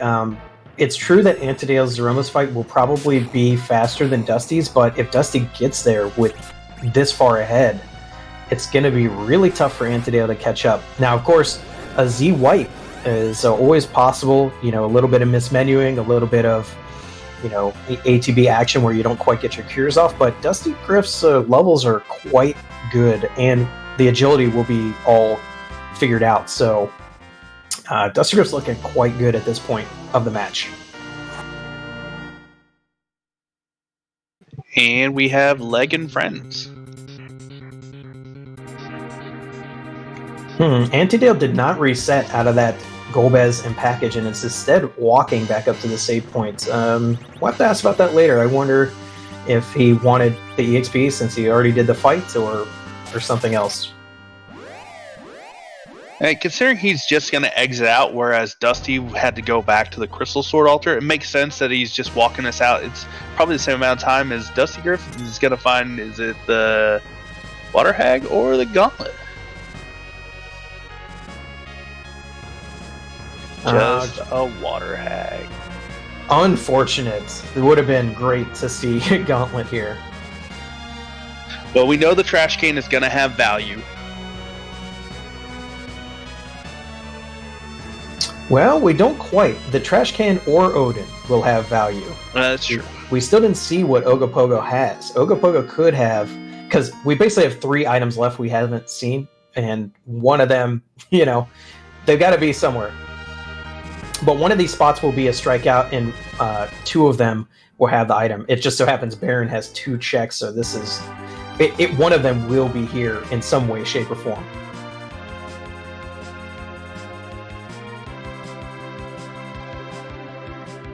Yeah, we never saw the bosses on the Giant to see what was on there. Yeah, so really, we've checked everything else. So the gauntlet is either hiding in the Baron basement or it's in the Giant. Which, if we were doing a Giant percent seed, you would love to see the gauntlet there, but that's not the case today. Yeah, so Antidale needs for this to be on the Odin throne.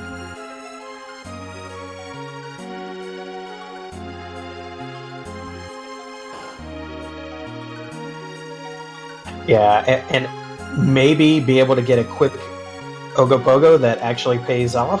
That's really Antidale's play here, although, of course, he doesn't know that.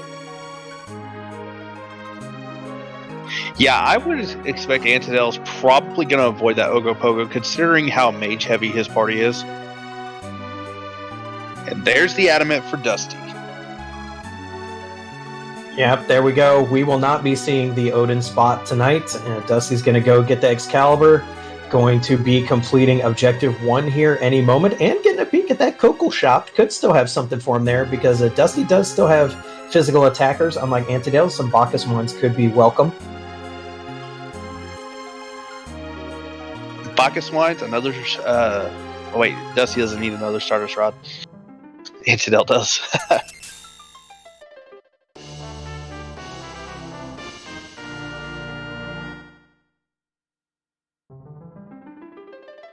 Skipping the Cocal Shop completely. At 1 hour 38 minutes, Dusty Griff is in full go mode. Has the pass in hand and will be heading to Troya. Yeah, this is where our players are really glad that pass was picked up on the moon. The Lunar Subterrane is actually an incredibly large dungeon, considering how early in the Super Nintendo this game was made, so it's not nice to have to slog all the way down it again. Although most of our muscle memories gets us there quite well at this point. And we're seeing a lot of some Z flags here in chat. Huh. I know it's late, but, well, I think they're probably talking about the random Zeromus sprites, so would you like to do the honors karma on our customary phrase at this point in the night? Yeah, so we can't randomize where Zeromus is in the seed. He's just too powerful.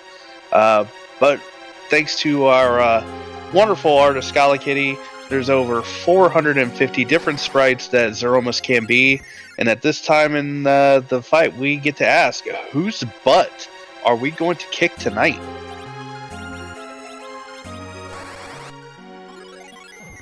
Meanwhile, go ahead. Antidale is a little bit behind here, still needing to get out of the sealed cave and do Baron. So Dusty needs to clinch the Z fight. A single wipe will let Antidale catch up. And we've had a couple of questions in chat. Because this is the third iteration of the Highway to the Zenith Zone, and one of the recent additions to the Free Enterprise randomizer was limiting how many objectives are needed to acquire the crystal. We only need to complete 3 of the 4 objectives to get our crystal to move on to Zeromus.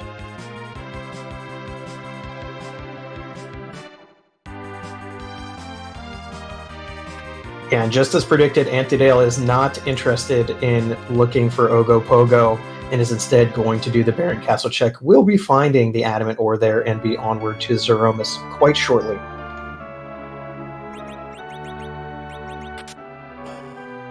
Dusty's going to be giving us the first look at this butt, and as the crystal is about to be tossed,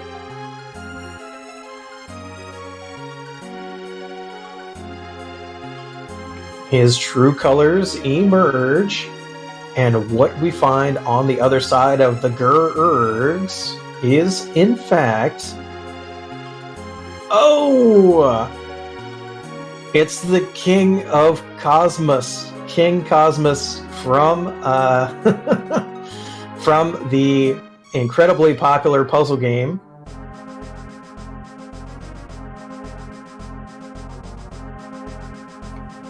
I think I've sang enough, so I won't sing the theme song here.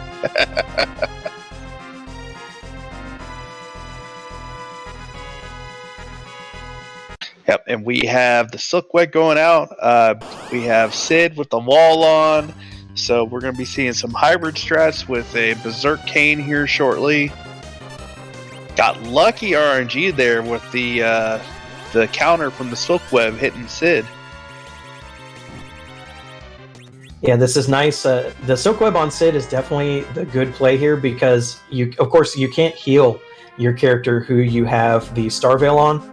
So his almost 5,000 HP will really help, so you don't have to waste as many turns tossing items on him to heal him instead.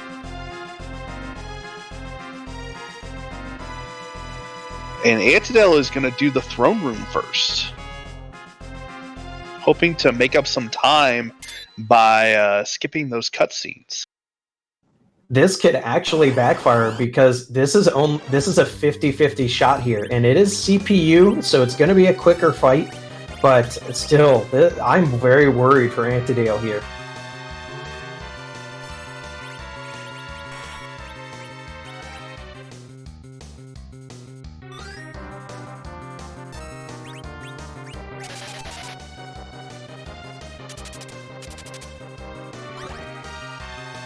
Chat wanting swag rocks.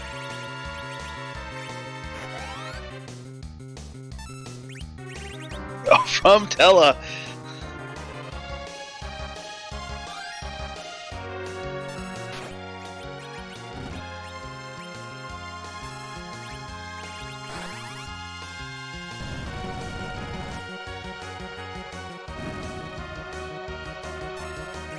The question is, does Tella get the rocks off before CPU dies?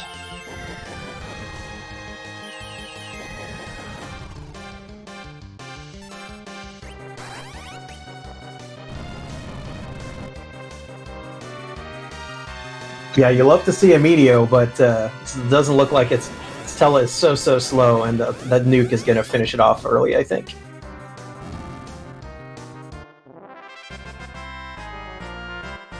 Yeah, dustygriff throwing reflected whites and reflected nukes is chugging through his Threemus fight. And Antidale rewarded with just a rune axe. Yeah, that's the 50-50 shot, and it did not pay off for Antidale tonight. So Ogopogo had the sand ruby.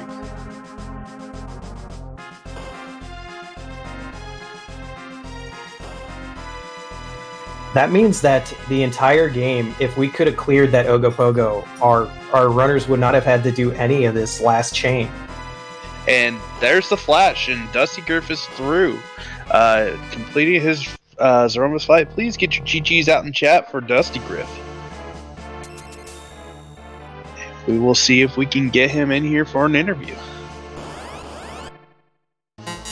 Yeah, 1 hour and 44 minutes and 8 seconds is absolutely astounding for what basically amounted to a full clear of the game. Literally all but 3 boss spots cleared.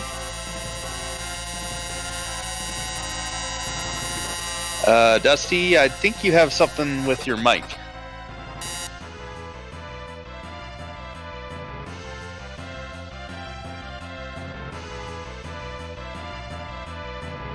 Meanwhile, Antidale is getting through the Water Hag fight here. Gonna be, of course, no problem.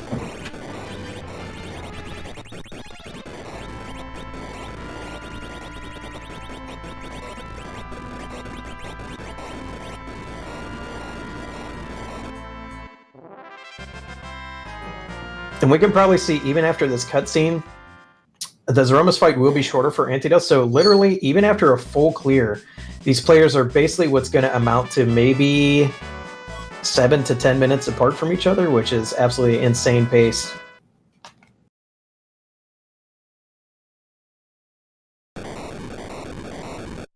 Yeah, Antidale's going to get his adamant. Going to be quickly into the Threemus fight.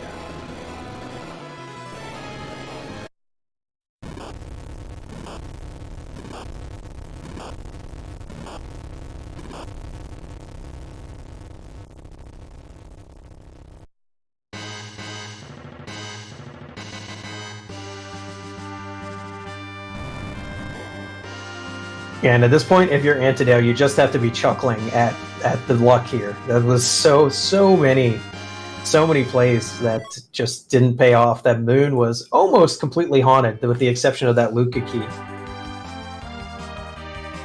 Yeah, that Luca key was the alternate means of getting around that Ogopogo. And it looks like we are joined in here by dustygriff. dustygriff, GG. GG's. Sorry to anyone whose ears went through something there. I don't know what happened, but hopefully it's okay now. It sounds perfect right now. So how you feeling about that seed? Pretty good. Mostly happy with how that played out, but got a little nervous at the end there with that Ogo wipe. But it worked out in the end. Yeah, we were wondering what Ogo was going to have, and Antidale just did the Odin throne fight and got a rune axe.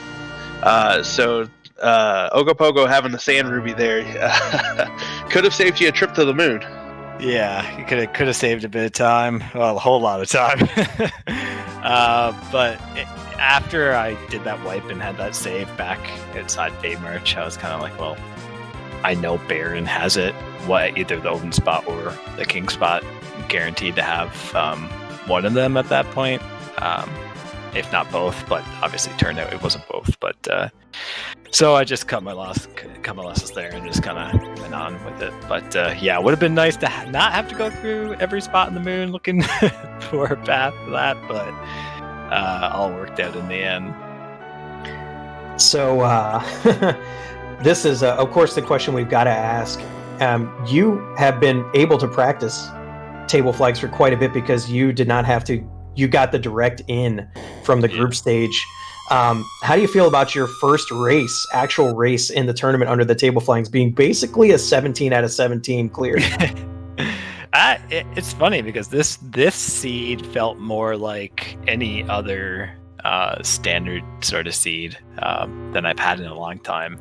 Now, like, I've practiced table flags a lot and I've learned some stuff from it, and I have ideas of what I like to do for strategy and everything like that. So things like picking up that Sid early, I thought was like really nice because he just pushed me forward to go through fights faster and that sort of thing.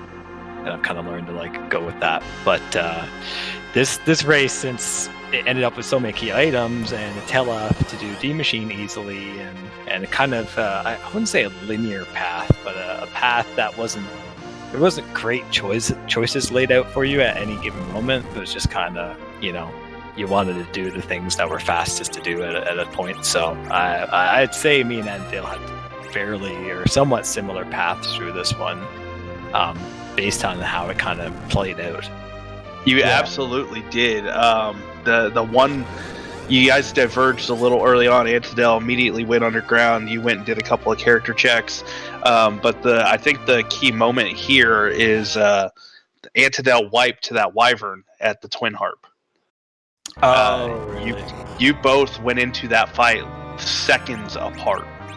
That was so close on my end too, and I was very worried about wiping there because I typically don't save in Magnus anymore. Like in the save point in there, so it's a pretty long trek if I need to go back. But I came very close to wiping there too. Pretty lucky that I didn't. But yeah, that would definitely hurt a little bit. Yeah, and Antidale made up a little bit of time by you did the treasury, Antidale didn't. So made up a little bit of time, but from that moment on, you were just so far ahead that Antidale just couldn't keep up. Yeah, it felt like one of those seeds where, like, once you kind of got your footing under you, things moved pretty nicely. There's parts that felt sort of slow, but I thought once, after maybe like 15 minutes in, things were kind of going decent enough. I could have like checked some stuff earlier than I did, but I kind of wanted to just do things linearly so I could, get Virus or Quake on Palom and maybe get Zurich on Rosa and that sort of thing, and then things would move faster from there. So yeah, we were saying this was a seed with like really no good choices. Now, let me ask you this. If the character on the moon had been a dud instead of Tella, if it doesn't give too much away, what was your plan after that? I'd say my time probably would have ended up pretty similar because I had a really good setup for Mac Giant there, and I probably would have just picked up that Rydia and did a Mac Giant grind, did maybe 10 of them or something like that, because I had 10 key. Well, I had 10 key items after I got that spoon from Bahamut spot, so I would have still had to do that or another spot to get 10 key items. So there would still be that, but I would have done a McGiant grind in that case, because I had multiple Ogre Axes, Source of Stop with Palom, Source of Blink with Rosa, so it would have played out pretty nicely. Maybe a tiny bit slower, but I think pretty similar. Yeah, Antidale at that point, he did not take the Sid, so right. he got that Tela, immediately went back to Earth and grabbed the Rydia to get the slingshot done. Got his 10th from that Octomammoth fight. Yeah, that's a good way to go about it too. I was tempted to go down there because that's a lower HP spot and probably would have played out similarly. But since I was on the moon, I said I got the Tela here. Things are kind of set up nicely. Let's check Bahamut really quick. Lucky enough, it was Leviathan, which I could do. Wasn't the fastest fight, to be honest, but worked out. Yeah, as Antidale is just finishing up his Zeromus fight. GG's to him. Please get your GG's out in chat. Overall, you ran a really great race, Dusty. How are you feeling going forward with the rest of your matches? Pretty good. I haven't had a chance to practice a ton in the last 4 or 5 days, but this race kind of felt really good as a first one to get going and to be up against someone that I really respect as a racer as much as Antidale. And to have the result here, I'm pretty happy with the way it turned out. So kind of can't wait to get more racing in, because these flags are so fun to play on. Well, that's all I have. Motoss, do you have anything for Dusty? No, I think we've covered pretty much all the questions we had for you. Thank you for coming on tonight and getting your first match on the Restream here. That's get those nerves out early, right? Yeah, they never seem to go away. But yeah, it was really fun. Thank you both for commentating. Thanks to the Restream team, and GG's to Antidale on this one. Thanks, Dusty. You had a great one, and good luck on the rest of your matches. Thanks. See you, folks. And it looks like we are going to bring Antidale in now for the other half of this interview. Antidale, only about 7 or 8 minutes behind there. How you feel about the seed? Basically full clear, all but 3 bosses. It was overall pretty fun. A little disappointed that there wasn't anything on the moon except that Luke key all the way at the bottom. And when I got to the moon, kind of told myself that if I saw Baron key, I'd chase it for sure, and Luca would be kind of a game time decision. And then didn't chase it at all. Just did that one extra fight, but it wouldn't have saved me enough time, I don't think, to make up those 8 minutes.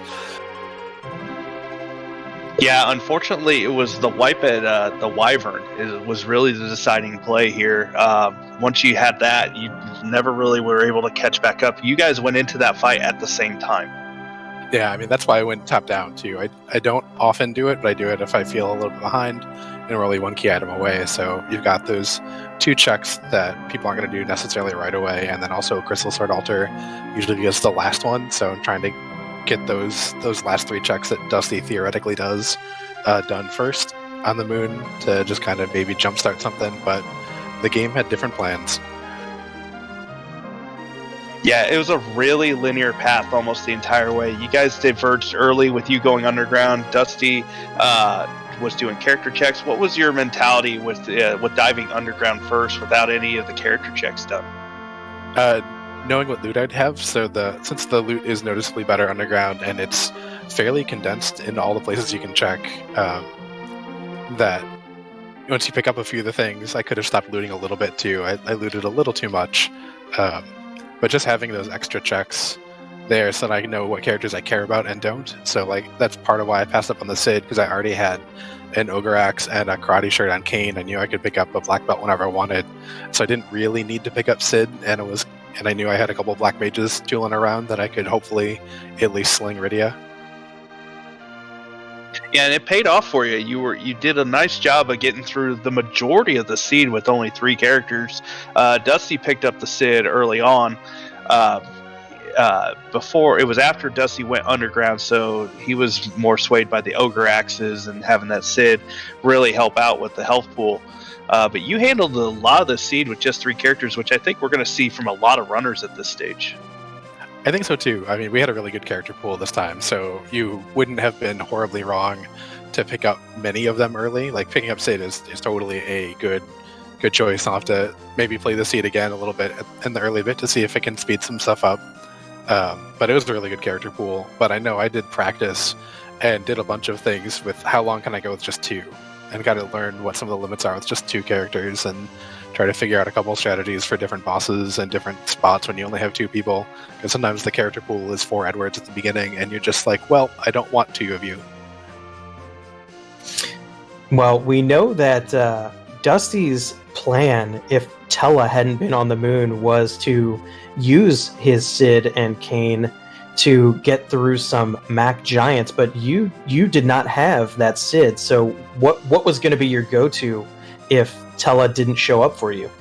Oh, I go back and pick up the Sid, and I maybe pick up the Ready at the same time. And if I feel like Sid needs a couple levels, I'll do 1 trap chest in the Fame Art in the Land of Summoned Monsters to get a few levels on Sid, since I still did have 2 Ogre Axes.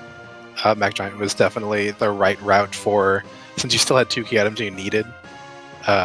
You weren't thinking too heavily on like 1200 HP strats or anything, because you're probably clearing a whole bunch of the moon.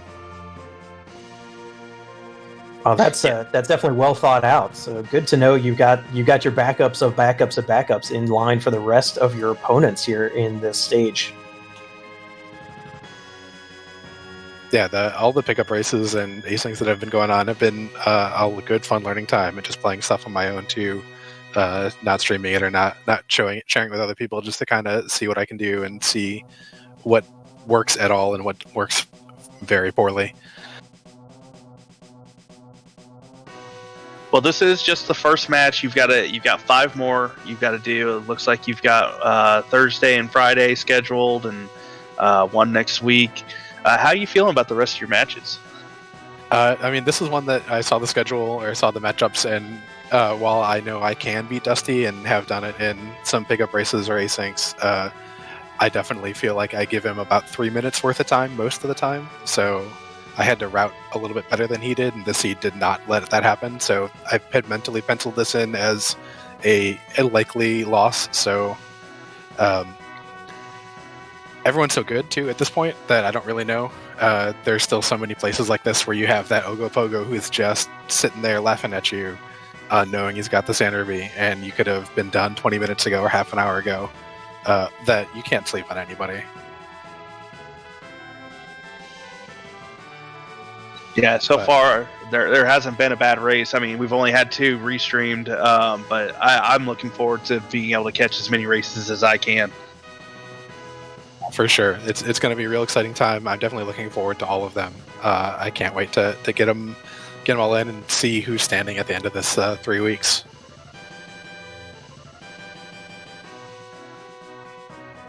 That's all I have for Antidale. Do you have anything else, Motoss? No, I don't. It's been a good seed. You did the good fight. We're only a few minutes behind. I just want to thank you for coming on the Restream tonight. Of course, it's always kind of big, especially stepping onto the RPG Limit Break channel. Yeah, and thank you both for doing the commentary, and Liggy and Chazman for doing both tracking for Restream and tracking respectively. It's always so great that everyone is so willing to help out for this whole tournament. Just thank you, everyone. Thanks everyone for watching. It's a lot of fun. And thank you for putting on a show. GG's once again. Good luck in the rest of your races. Thank you. Well, for Enterprise fans, it's going to be it for us here on the RPG Limit Break channel tonight. But don't worry, there is still more free Enterprise. There is a race ongoing on the home channel, the actual free Enterprise channel. We'll be sending you there. Just remember, no one has seen this race over there, so please don't spoil the outcome. As you can tell by our runners' comments, everybody is really excited to watch these races, so let them have that unfettered viewing experience later. Yeah, we're kicking you over to Dia versus Flurry 14. Both excellent runners. Everybody at this stage is an excellent runner, so hopefully they're putting on a good one over there.